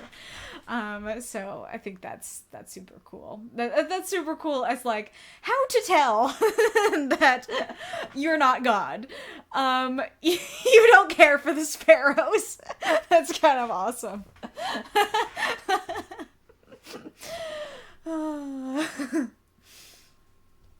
For half an hour or more, Renfield kept getting excited in greater and greater degree. I did not pretend to be watching him, but I kept strict observation all the same. I don't know what he means by that. If he's saying, like, I watched him, and I wasn't pretending to watch him, I was watching him, or, like, I don't know what he's saying there. It's like, what would be a good comparison? I don't know, it's just weird, like, you don't need to clarify, you can just say, I observed him, not, I did not pretend to, I did it. Because nobody assumed you were pretending, you have clearly been watching him, you have not been slacking off on that duty. I did not pretend to be watching him, but I kept strict observation all the same. All at once, that shifty look came into his eyes, which we always see when a madman has seized an idea, and with it, the shifty movement of the... All at once, that shifty look came into his eyes, which we always see when a madman has seized an idea, and with it, the shifty movement of the head and back, which asylum attendants come to know so well. He became quite quiet, and went and sat on the edge of his bed resignedly, and looked into space with lackluster eyes. I thought I would find out if his apathy was real or only assumed, and tried to lead him to talk of his pets, a theme which had never failed to excite his attention. At first he made no reply, but at length said testily, "Bother them all. I don't care a pin about them." "What?" I said. "You don't mean to tell you that you don't care about spiders?" The spiders at present are his hobby, and the notebook is filling up with columns of small figures. To this he answered enigmatically, "The bridemaidens rejoice, the eyes that wait the coming of the bride, when the bride draweth nigh, and then maidens shine not to the eyes that are filled." He would not explain himself, but remained obstinately seated on his bed all the time I remained with him. I am weary tonight and low in spirits. I cannot but think of Lucy, and how different things might have been. If I don't sleep at once, chloral, the modern Morpheus, C2HC130H2O, I must be careful not to let it grow into a habit. No, I shall take none tonight. I have thought of Lucy, and I shall not dishonor her by mixing the two. If need be, tonight shall be sleepless. You know, you just throw a formula in there. I don't know if, like, I don't know if, I mean, I guess I can just look it up. You know what? Let's do that. Why not?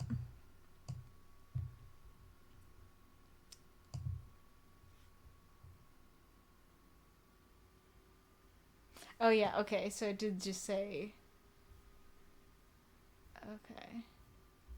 Yeah, so it is chloral, like, he actually did say the name of it. So, it feels odd to just go into the formula. You can just say chloral, and that would be easier to look up. And I guess I can look that up as well.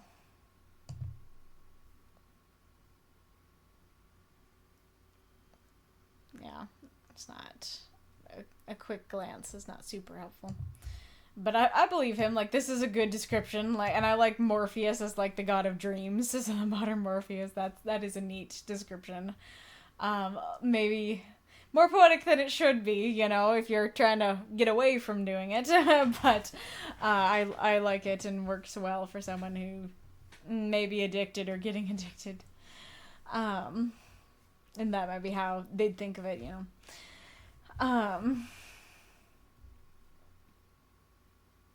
And then I thought that he moved on from spiders, but that's interesting. And interesting that it's like the bridemaidens and bride, and not like bridegroom and groom. That is interesting. Especially with all like the religious talk.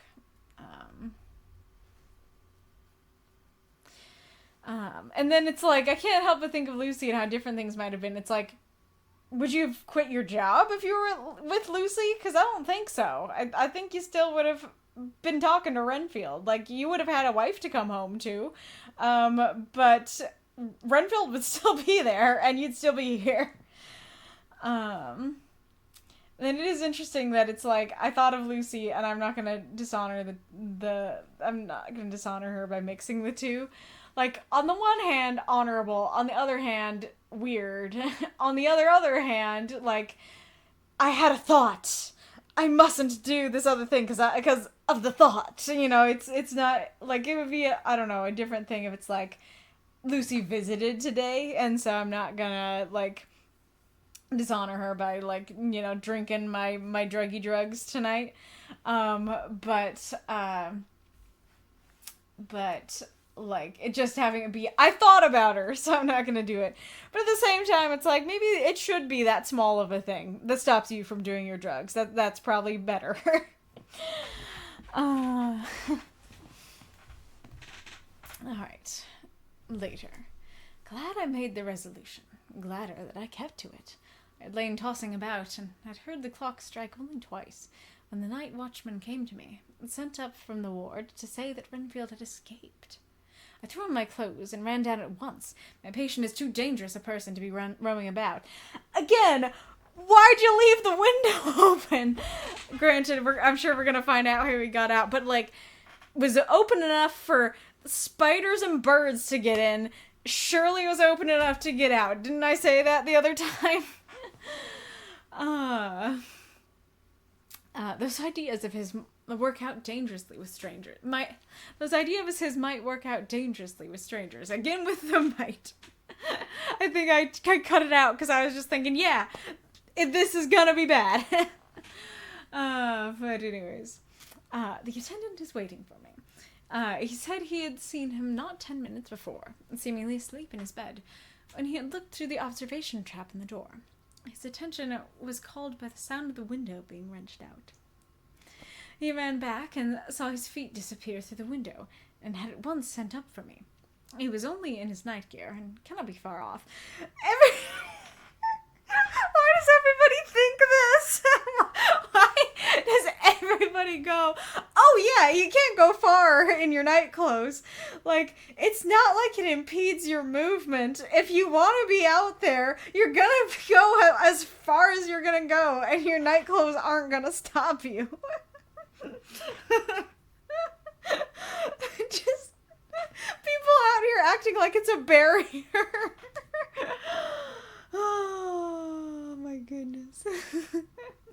And granted, I get it. That's like, yeah, you don't want to be out in public in your nighties, in your night clothes, and especially, like, I think in this world they cared even more about reputation, and so it's not that crazy of a thought. It's just funny to me that everyone's like, he can't have gone far, he's in his PJs, and it's like, if he wanted it to escape, I think his PJs would not have stopped him. I'm just imagining, like, an escaped convict, and then, like, the police find him not far from the prison, and they're like, somebody asks him, like, why did you stop? Like, you were home free. You could have continued to escape. And it's like, my PJs. I couldn't go far in my PJs. Oh, my goodness. He was only in his night gear and cannot be far off. The attendant thought it would be more useful to watch where he should go than to follow him, as he might lose sight of him whilst getting out of the building by the door. Okay. He is a bulky man and couldn't get through the window. I am thin, so with his aid I got out, but feet foremost, and as we were only a few feet above ground, landed unhurt. The attendant told me the patient had gone to the left and had taken a straight line, so I ran as quickly as I could. As I got through the belt of trees, I saw a white figure scale the high wall which separates our grounds from those of the deserted house. So, what was I going to say? I reacted to something there. Oh yeah, the attendant thought it was more useful to watch where he should go than to follow him, as he might lose sight of him whilst getting out of the building by the door. I think I get what he's saying now, that it's like, you go, I'll watch. But it sounded like he's saying, oh, we'll catch him better if we don't catch him. We'll catch him better if we watch. And it's like, I don't think so. I think you'll catch him better if you go after him. You're gonna lose sight of him in, 2 seconds. So, yeah. And then, yeah, so I was asking this in the other, in a session a while ago, wasn't I? I was like, is he on the ground floor, or is he up above? Because, maybe it makes more sense if he's not on the ground floor. He is on the ground floor! And that window is open enough for him to collect birds. You're really surprised that this happened. To, put some bars on there, at least. Give him some RPJs to stop him.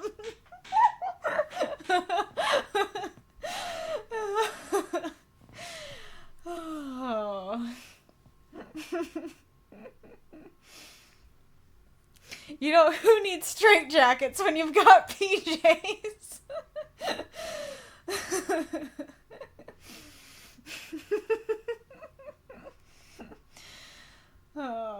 It's probably way funnier to me than it is to anybody watching this. But I can't get over that.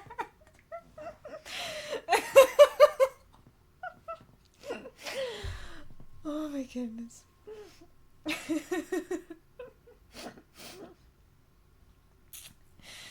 I ran back at once, told the watchman to get 3 or 4 men immediately to follow me into the grounds of Carfax, in case our friend might be dangerous. Why do you keep saying this? Why do you keep saying, in case he might be? You know he is!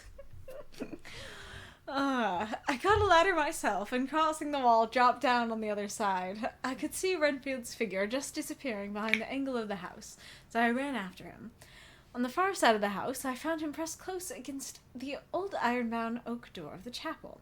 He was talking, apparently to someone, but I was afraid to go near enough to hear what he was saying, lest I might frighten him, and he should run off. Chasing an errant swarm of bees is nothing to following a naked lunatic, when the fit of escaping is upon him. After a few minutes, however, I could see that he did not take a note of anything around him, and so I ventured to draw nearer to him, and more so as my men had now crossed the wall and were closing in on him. I heard him say, I am here to do your bidding, master. I am your slave, and you will reward me, and I shall be faithful. I have worshipped you long and afar off. Now that you are near, I await your commands, and you will not pass me by, will you, dear master, in your distribution of good things? He is a selfish old beggar anyhow. He thinks of the loaves and fishes even when he believes he is in a real presence. Kitty. Okay.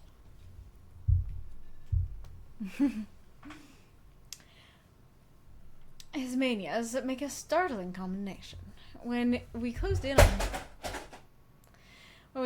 on him, he fought like a tiger. He is immensely strong, for he was more like a wild beast than a man. I never saw a lunatic in such a paroxysm of rage before, and I hope I shall not again. It is a mercy that we have found out his strength and his danger in good time. With strength and determination like his, he might have done wild work before he was caged. He is safe now, at any rate. Jack Shepherd himself couldn't get free from the strait waistcoat that kept him restrained, and he's chained to the wall in the padded room. His cries are at times awful, but the silences that follow are more deadly still, for he means murder in every turn and movement. Just now he spoke coherent words for the first time. I shall be patient, master. It is coming, coming, coming. So I took the hint and came too. I was too excited to sleep, but this diary has quieted me, and I feel I shall get some sleep tonight.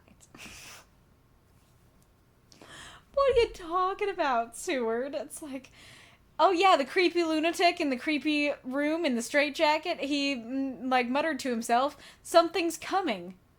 I took the hint and came too. I'm gonna sleep well tonight. It's like, how'd you draw that conclusion from what he said? That was creepy as heck. Hi, kitty, you came back? Interesting they call it straight waistcoat back then, not straight jacket. Kitty. And it's also weird that it's like, it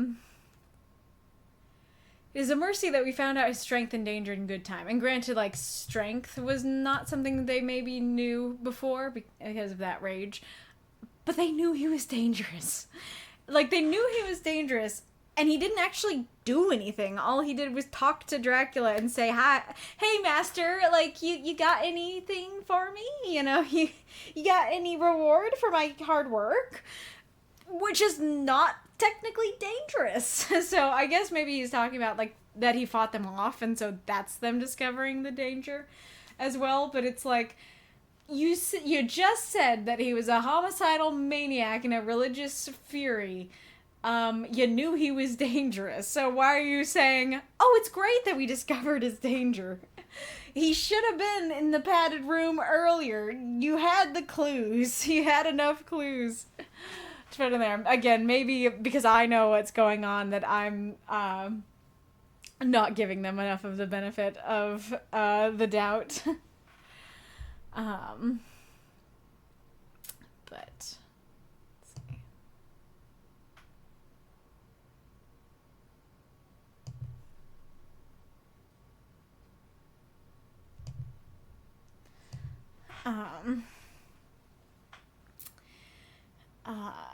see.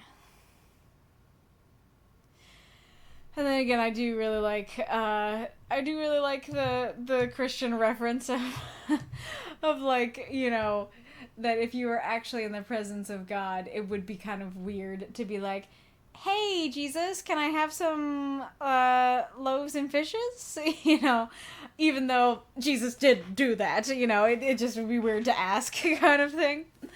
So that's interesting.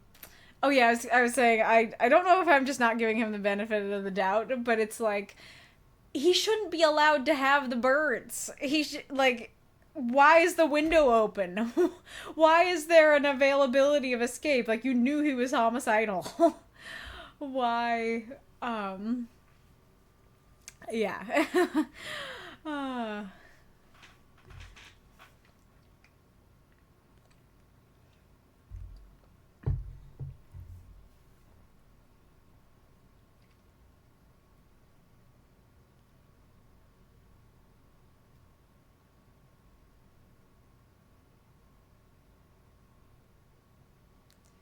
And then it's like, you're not talking at all about the person he was talking to, because I feel like you should be at least a little bit curious about who he was talking to, because you've been hearing about this master of his.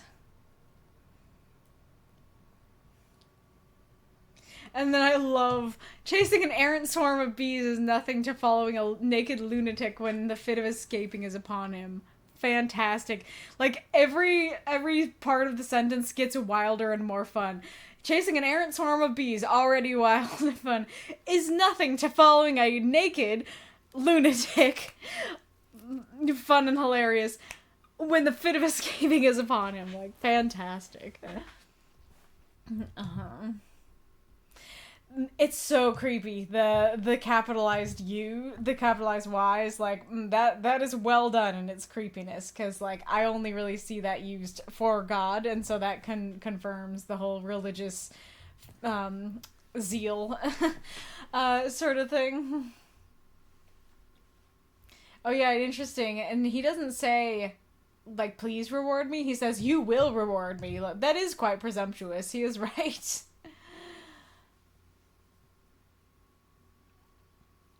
And then it just, like, we have no mention of what Dracula was doing, and so it just kind of seems like Dracula's just watching with popcorn as they take his servant away. I'm also, I think I mentioned this before, but super curious how he was his servant from so far away. And then it is hilarious that, like, Seward, instead of being like, what? Is that his master? Or being like, what do you mean you've been, like, the servant from far off?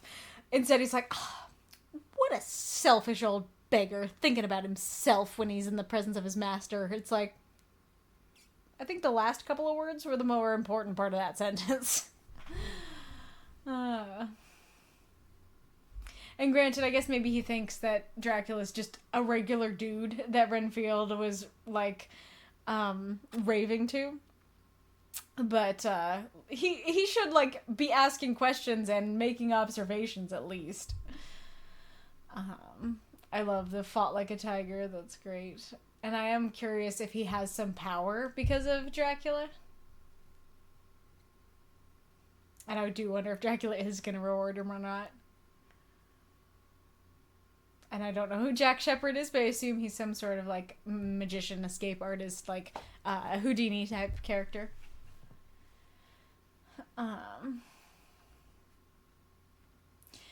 And I don't know what came means in this case, because, like, it sounded like he's saying, I came to Renfield, like, I came to his side, but then he says, like, he went to sleep, and so it's like,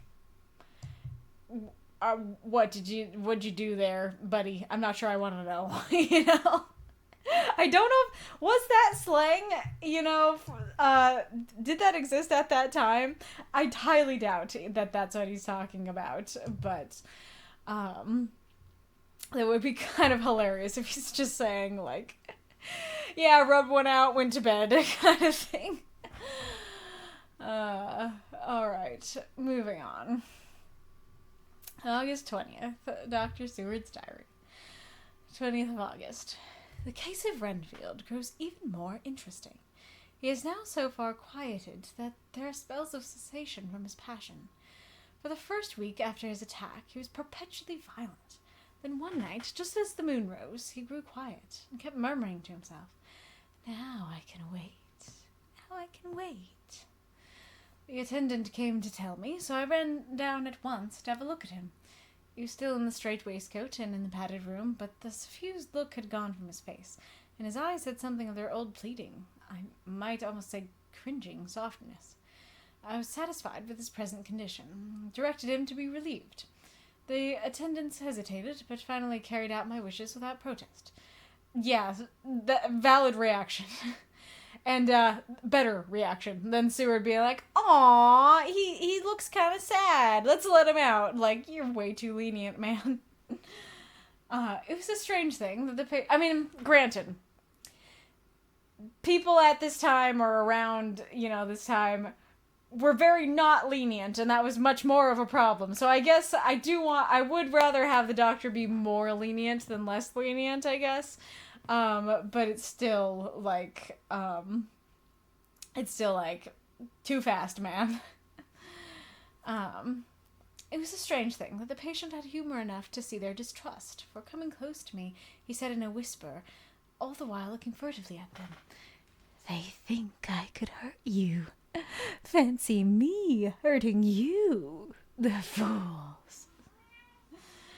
I don't know why Renfield would not hurt Seward, or if he thinks... Okay, you would be capitalized if you thought Seward was Dracula, so I wonder what that's about. Or if he's saying, you've been hurting me, or I don't really know what that's about. It was soothing somehow to the feelings to find myself disassociated even from the mind of this poor madman from the others. Yeah, is that right? Yeah. But all the same, I do not follow his thought. Am I to take it that I have anything in common with them, so that we are, as it were, to stand together? Or has he to gain from me some good so stupendous that my well-being is needful to him? I must find out later on. Tonight he will not speak. Even the offer of a kitten or even a full-grown cat will not tempt him. He will only say, I don't take stock in cats. I have more to think of now, and I can wait. I can wait. After a while I left him. The attendant tells me that he was quiet until just before dawn, and that when he began to get uneasy, and at length violent, until at last he fell into a paroxysm which exhausted him so that he swooned into a sort of coma. 3 nights has the same thing happened. Violent all day, then quiet from moonrise to sunrise. I wish I could get some clue to the cause. It would almost seem as if there was some influence which came and went. Happy thought. We shall tonight play sane wits against mad ones. He escaped before without our help. Tonight he shall escape with it. We shall give him a chance, and have the men ready to follow in case they are required. Okay. I don't know if it's the smartest plan, but I'm into it. They are trying to figure out who his master is. I do like that. I am into that.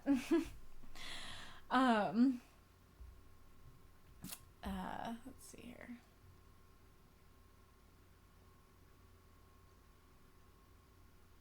And then it's like, it's cool that he thinks I'm better than them. But I wonder why. It's like, you know what? Fair. Meow.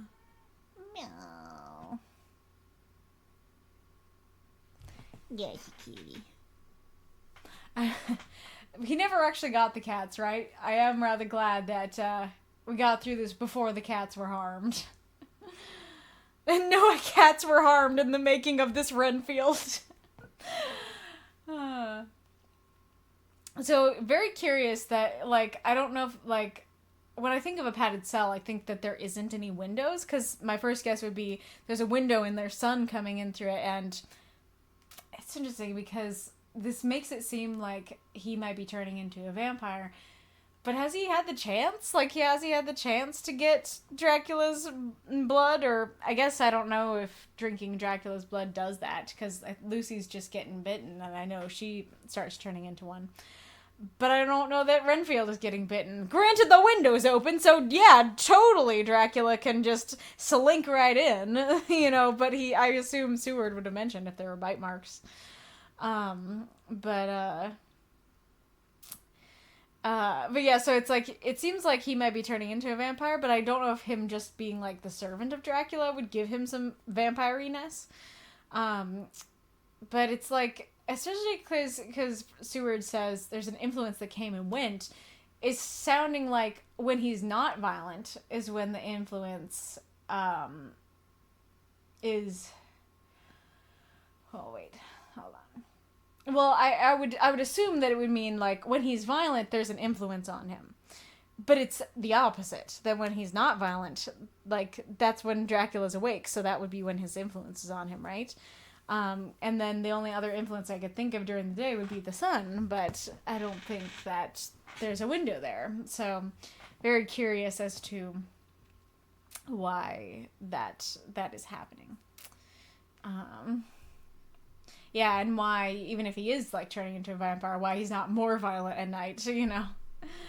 And then it's like, oh, I'm so glad that there's potentially some influence. Happy thought. And it's like, I can kind of understand if it's a happy thought in the sense of like, oh, if there's an influence, like, okay, this is like, we can figure out what that influence is, figure out how to either remove it or egg it on.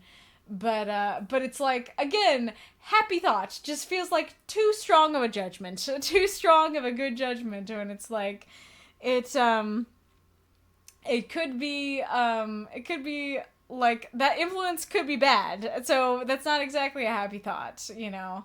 That influence could be very hard to kill, it is, so, very hard to sever.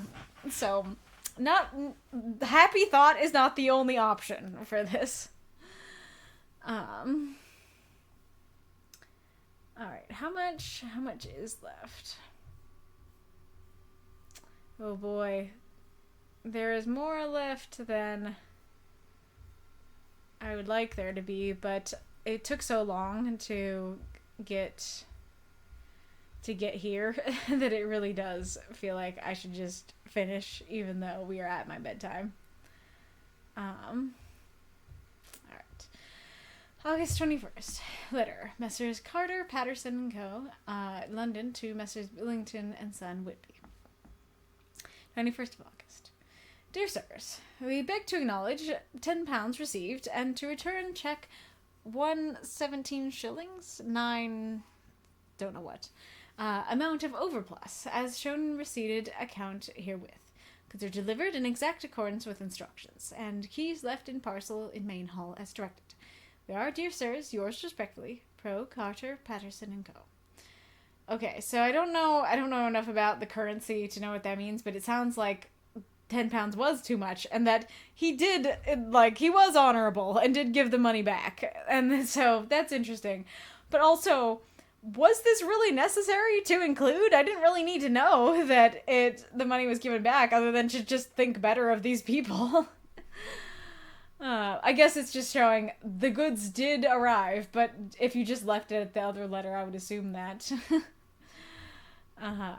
And I guess the other argument is it doesn't take up that much room. Alright. August 23rd. Dr. Seward's diary. 23rd of August. The unexpected always happens. How well Disraeli knew life. Our bird, when he found the cage open, would not fly. So all our settled arrangements were for naught. At any rate, we have proved one thing. For the spells of quietness last a reasonable time, we shall in future be able to ease his bonds for a few hours each day. I've given orders to the night attendant merely to shut him in the padded room, when once he is quiet, until an hour before sunrise. The poor soul's body will enjoy the relief, even if his mind cannot appreciate it. Hark, the unexpected again. I am called. The patient has once more escaped. Okay, just stating that without even an exclamation point after escaped. Like, oh yes, he escaped. Like, give me a little more, man. It goes from like, oh wow, like the unexpected always happens. He didn't escape. Oh gee, he escaped. I do really like this image. And I could see Dracula being like, hey, they want you to escape, so don't. And then I don't know, I've given orders, oh I see, so I've given orders for the night attendant to merely shut him in the padded room, and once he's quiet until an hour before sunrise. So I think it's saying, like, instead of put him in the straitjacket, just put him in the room, but I don't know when once he's quiet until an hour before sunrise. Oh, I guess it's saying, like, once he's quiet, put him in the room, and then let him out an hour before sunrise. But, like, I'm so confused because, like, you want him in the padded room when he's violent during the day. Not when he's quiet. You can let him out when he's quiet at night, right? Like, I don't understand. Later. Another night adventure. Renfield artfully waited until the attendant was entering the room to inspect. Then he dashed out past him and flew down the passage. I sent word for the attendants to follow. Again he went into the grounds of the deserted house, and we found him in the same place, pressed against the old chapel door. When he saw me, he became furious, and had not the attendant seized him in time, he would have tried to kill me. As we were holding him, a strange thing happened. He suddenly redoubled his efforts, and then as suddenly grew calm. I looked round instinctively, but could see nothing. Then I caught the patient's eye and followed it, but could trace nothing as it looked into the moonlit sky except a big bat, which was flapping its silent and ghostly way to the west. Bats usually wheel and flit about, but this one seemed to go straight on, as if it knew where it was bound for, or had some intention of its own. The patient grew calmer every instant, and presently said, "You needn't tie me. I shall go quietly." Without trouble, we came back to the house. I feel there is something ominous in his calm. I shall not forget this night. Good thoughts. Good thoughts. Interesting that he's like, when Dracula is like himself, then he's all angry, but then he turns into a bat and he's like, okay, I'll calm down, I'll go with you. Like, I don't know how much Dracula's communicating with him. I don't know if he can psychically be like, hey, yo, go with them. Or if it's just him reacting. I'm not sure. And like, again, I don't know exactly. Yeah, I'm not sure about the influence. I definitely think I haven't read this part or the earlier ones, FYI. Also, where'd it go? Where'd it go?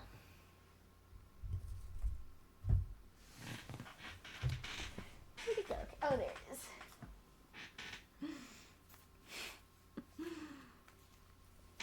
The bat fluttering into the sky. Alright. August 24th. Letter. Mina Harker to Lucy Westenra. Beda-Pesth, on 24th of August. My dear Lucy, I know you will be anxious to hear all that has happened since we parted at the railway station in Whitby. Well, my dear, I got to Hull all right, and caught the boat to Hamburg, and then the train on here. I feel that I can hardly recall anything of the journey, except that I knew I was coming to Jonathan, and that as I should have to do some nursing, I had better get all the sleep I could. I found my dear one, oh, so thin and pale and weak-looking. All the resolution has gone out of his dear eyes, and that quiet dignity which I told you was in his face has vanished. He's only a wreck of himself, and he does not remember anything that has happened to him for a long time past. At least, he even wants me to believe so, and I shall never ask.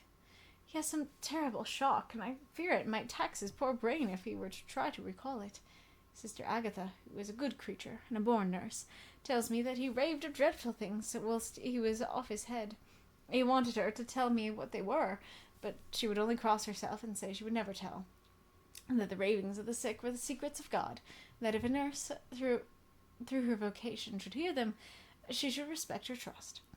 She is a sweet, good soul, and the next day, when she saw I was troubled, she opened up the subject again, and after saying that she could never mention what my poor dear raved about, added, I can tell you this much, my dear, that it was not about anything which he has done wrong himself, and you, as his wife-to-be, have no cause to be concerned. He has not forgotten you or what he owes you. His fear was of great and terrible things which no mortal can treat of. I do believe the dear soul thought I might be jealous, lest my poor dear should have fallen in love with any other girl. The idea of my being jealous of Jonathan! And yet, my dear, let me whisper, I felt a thrill of joy through me when I knew that no other woman was a cause of trouble. I am now sitting by his bedside, where I can see his face while he sleeps. He is waking. When he woke, he asked me for his coat, as he wanted to get something from his pocket. I asked Sister Agatha, and she brought all these things.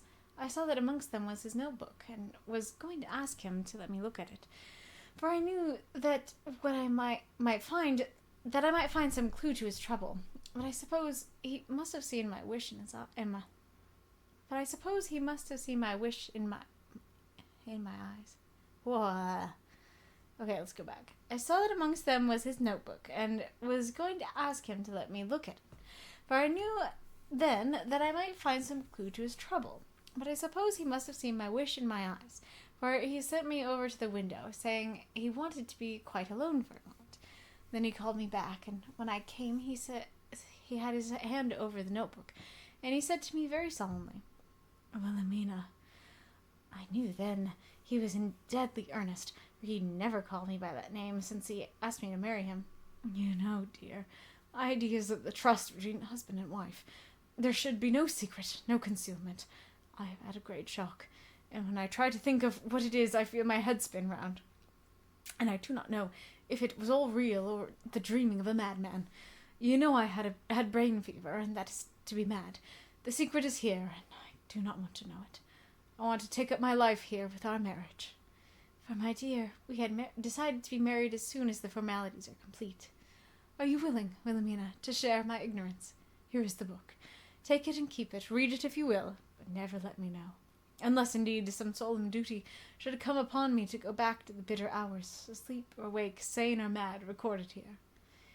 He fell back exhausted, and I put the book under his pillow and kissed him. I've asked Sister Agatha to beg the Superior to let our wedding be this afternoon, and am waiting her reply. Okay, so I'm glad I kept reading, because that did answer the question I was going to ask, which was, like, does he actually not remember, or is he just hiding it? But it does seem like he was so freaked out by everything that happened that he, like, actually doesn't remember. Which I don't know how I feel about that. I don't really like that, actually. I would kind of prefer if he remembered.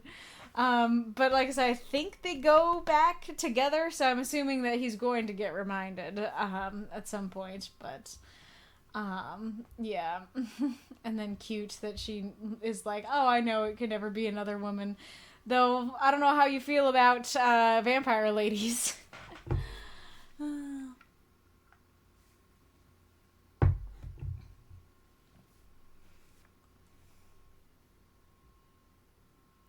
Like, very cute. Like, this raves of the secrets of God. You should respect the trust. Very fun. Sweet.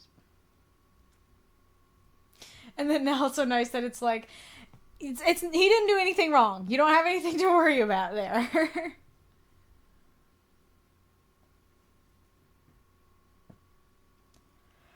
I mean, she did talk about the ghosts and demons and stuff, so she did say some of it.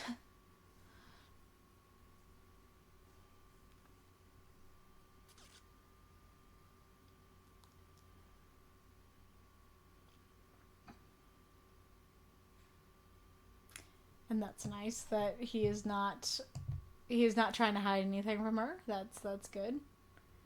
And then still brain fever is such a funny phrase to me. I had the brain fever, you know. Alright.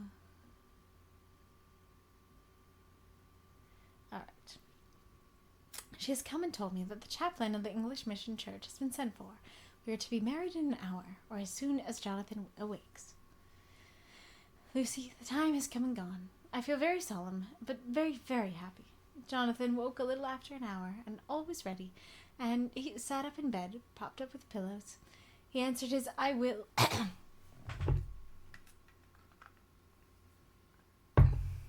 He answered his I will firmly and strongly. I could hardly speak. My heart was so full that even those words seemed to choke me. The dear sisters were so kind. Please God, I shall never, never forget them, nor the grave and sweet responsibilities I have taken upon me. I must tell you of my wedding present.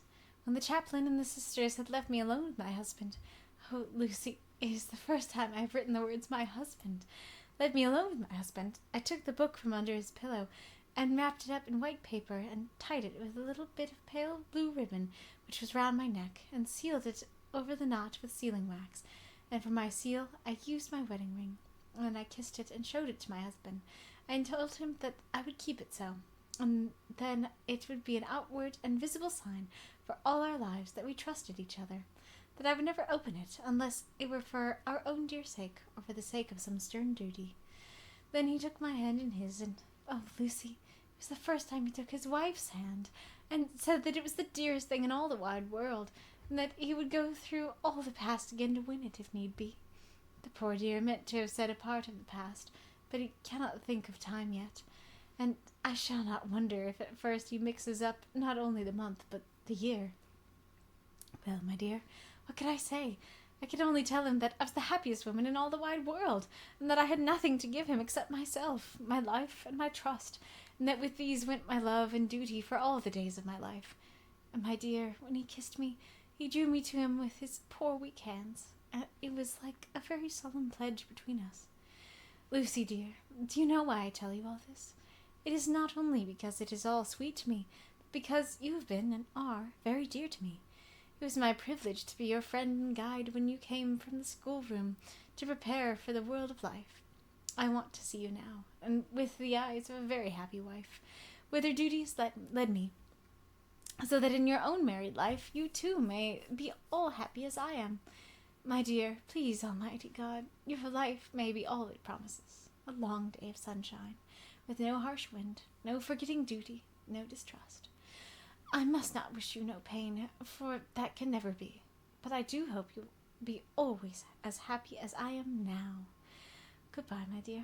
I shall post this at once, perhaps write you very soon again. I must stop, for Jonathan is waking. I must attend to my husband. Your ever-loving Mina Harker. So it was very fast. I totally was thinking we'd go through the whole book with them still being fiancés, and it would be that question of, oh, will they get married? So that was interesting. And then this didn't actually sound that weird to me. Like, go through all the past to win it. Like, there is a sense in which, like, you know, the whole butterfly thing where it's like any decision could have led him away from this path, and so it's like all the past. But yeah, but then if he's talking only about the stuff at Dracula's castle, it's like you didn't have to go through that to win her hand. You could have done it without that.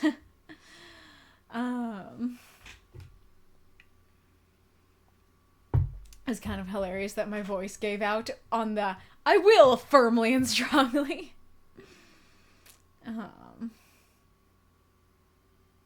This is very cute. And then his wife thing is also super cute. Oh yeah, I was also gonna say, you know what we should do with this book of horrors? Put it under his pillow as he sleeps, you know? And then it's like, it's cute that she's making this symbol of trust, but it's like, I feel like, so first of all, like, the stuff that's in there is, like, stuff that they should know. And so it's, like, frustrating to see her be like, I'm never gonna open it because I trust you. It's, like, not really about trust at this point. You need to know those things for your safety. Which he does say that they might open it if they realize that. But I feel like she can make that conclusion. Because, like, the nurse directly said he didn't do anything wrong. And so it's not a matter of trust. He clearly went through some horrible traumatic thing. And so I feel like it's a worthy reason to open it and be like, hey, let's figure out what that horrible traumatic thing was and if it's still coming after you. Kind of situation. Do you like the seal with the wedding ring? That's nice. And I do like that she didn't say, I would never open it, but she's like, I would never open it unless, like, we have to. So that's good. Yeah, I don't really know what he messed up on there.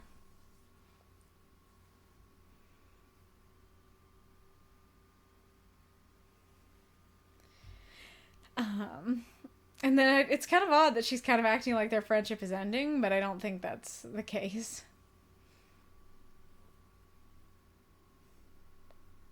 But very sweet. Very sweet. A little bit of happiness in the midst of all the horrors. Alright. Lucy Westenra's diary. Hillingham, 24th of August. Oh, I didn't put the date on that one. Unless this was also the 24th. Okay, it was. Alright. I must imitate Mina and keep writing things down. Then we can have long talks when we do meet. I wonder when it will be. I wish you were with me again, for I feel so unhappy. Last night I seemed to be dreaming again just as I sat at Whitby. Perhaps it is the change of air, getting home again. It's all dark and horrid to me, for I can remember nothing, but I'm full of vague fear. I feel so weak and worn out. When Arthur came to lunch, he looked quite grieved when he saw me, and I hadn't the spirit to try to be cheerful. I wonder if I could sleep in Mother's room tonight. I shall make an excuse and try. Oh man, I'm realizing this is kind of the first time we're actually... No, it's not kind of, it is. The first time we're hearing how Lucy feels from her perspective. It's much sadder that she's like, I feel gross, I feel sucky. Come back, please. And like, especially like reading them next to each other, it's like, wow, I'm so happy. I hope you're happy forever. It's like, I feel horrible. And then that is a mood that sometimes you don't even have the heart to try and pretend to be cheerful. And then, yeah, so this seems to be saying she's dreaming of Dracula again because Dracula did show up again. Alright. August 25th. Lucy Westenra's diary. 25th of August. Another bad night. Mother did not seem to take my proposal.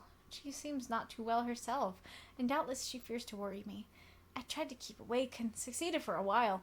When the clock struck 12, it waked me from a doze, so I must have been falling asleep. There's a sort of scratching or flapping at the window, but I did not mind it, and as I remember no more, I suppose I must have fallen asleep. More bad dreams. I wish I could remember them. This morning I am horribly weak. My face is ghastly pale, and my throat pains me. It must be something wrong with my lungs, for I do not seem ever to get air enough.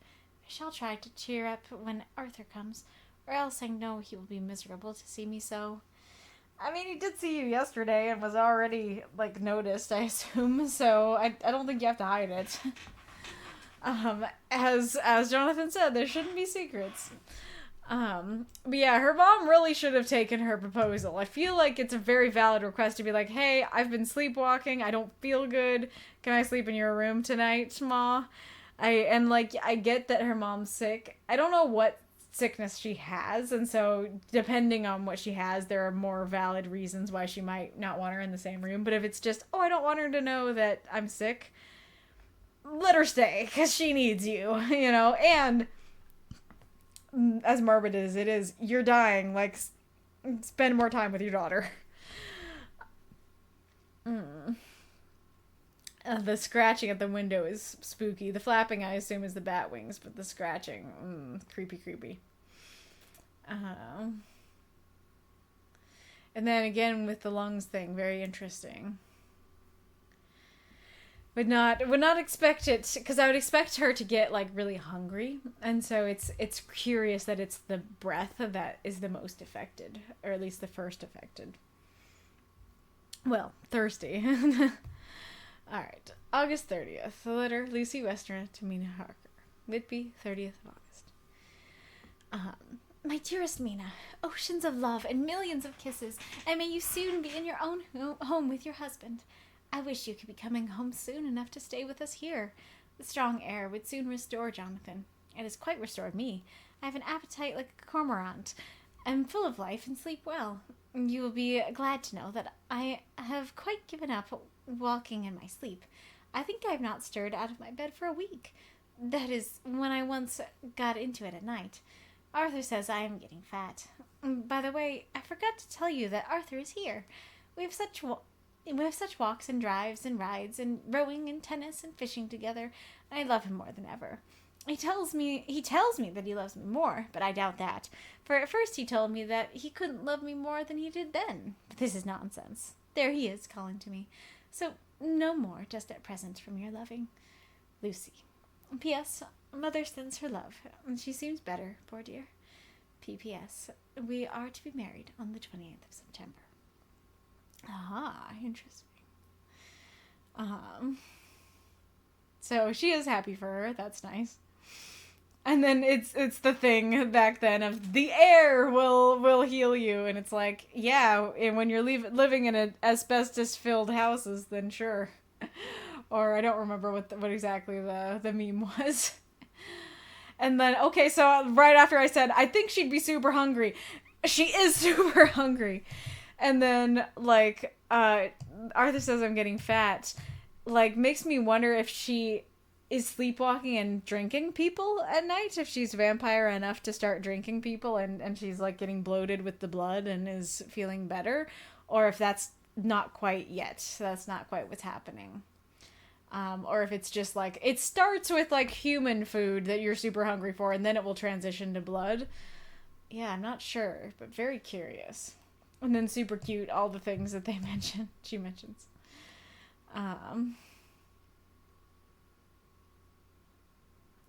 I mean, it's like, yeah, that's what happens when it's like, you know, I mean, when he says he couldn't love you more than he did then, but surprisingly, you can love someone even more even after you say that. That happens.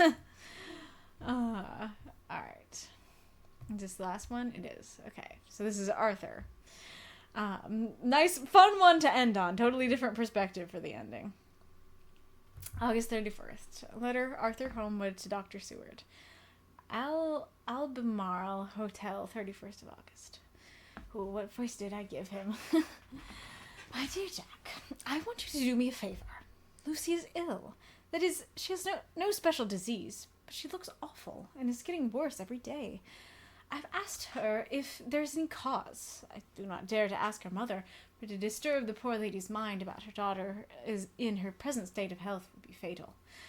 Mrs. Westenra confided to me that her doom is spoken, a disease of the heart, though poor Lucy does not know yet. I am sure that there is something preying on my dear girl's mind. I am almost distracted when I think of her. To look at her gives me a pang. I told her I should ask you to see her, and though she demurred at first, I know why, old fellow, she finally consented. It would be painful to ask for you, I know, old friend, but it is for her sake. I must not hesitate to ask, or you to act. You are to come to lunch to Hillingham tomorrow, 2 o'clock, so as not to arouse any suspicion in Mrs. Westenra, and after lunch Lucy will take an opportunity of being alone with you. I shall come in for tea, and we can go away together.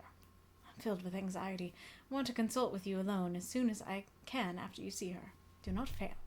Arthur. Okay, good job, Arthur. Calling the doctor in. Good thing. Appreciate that. That there's some hope here.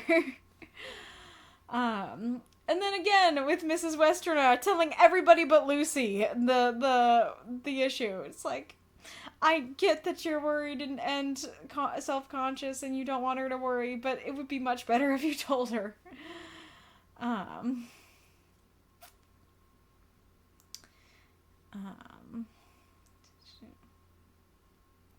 Yeah, not much else to say, but good job. Interested to see how this goes and if he'll be able to know that it's bite marks or if he'll jump to conclusions, as he can sometimes do. But anywho, this has been a lot of fun. I hope that any potential lurkers here have enjoyed it, and anybody watching the VOD has enjoyed it, but it is certainly now time for bed. So yes, I will see you next time. Bye-bye.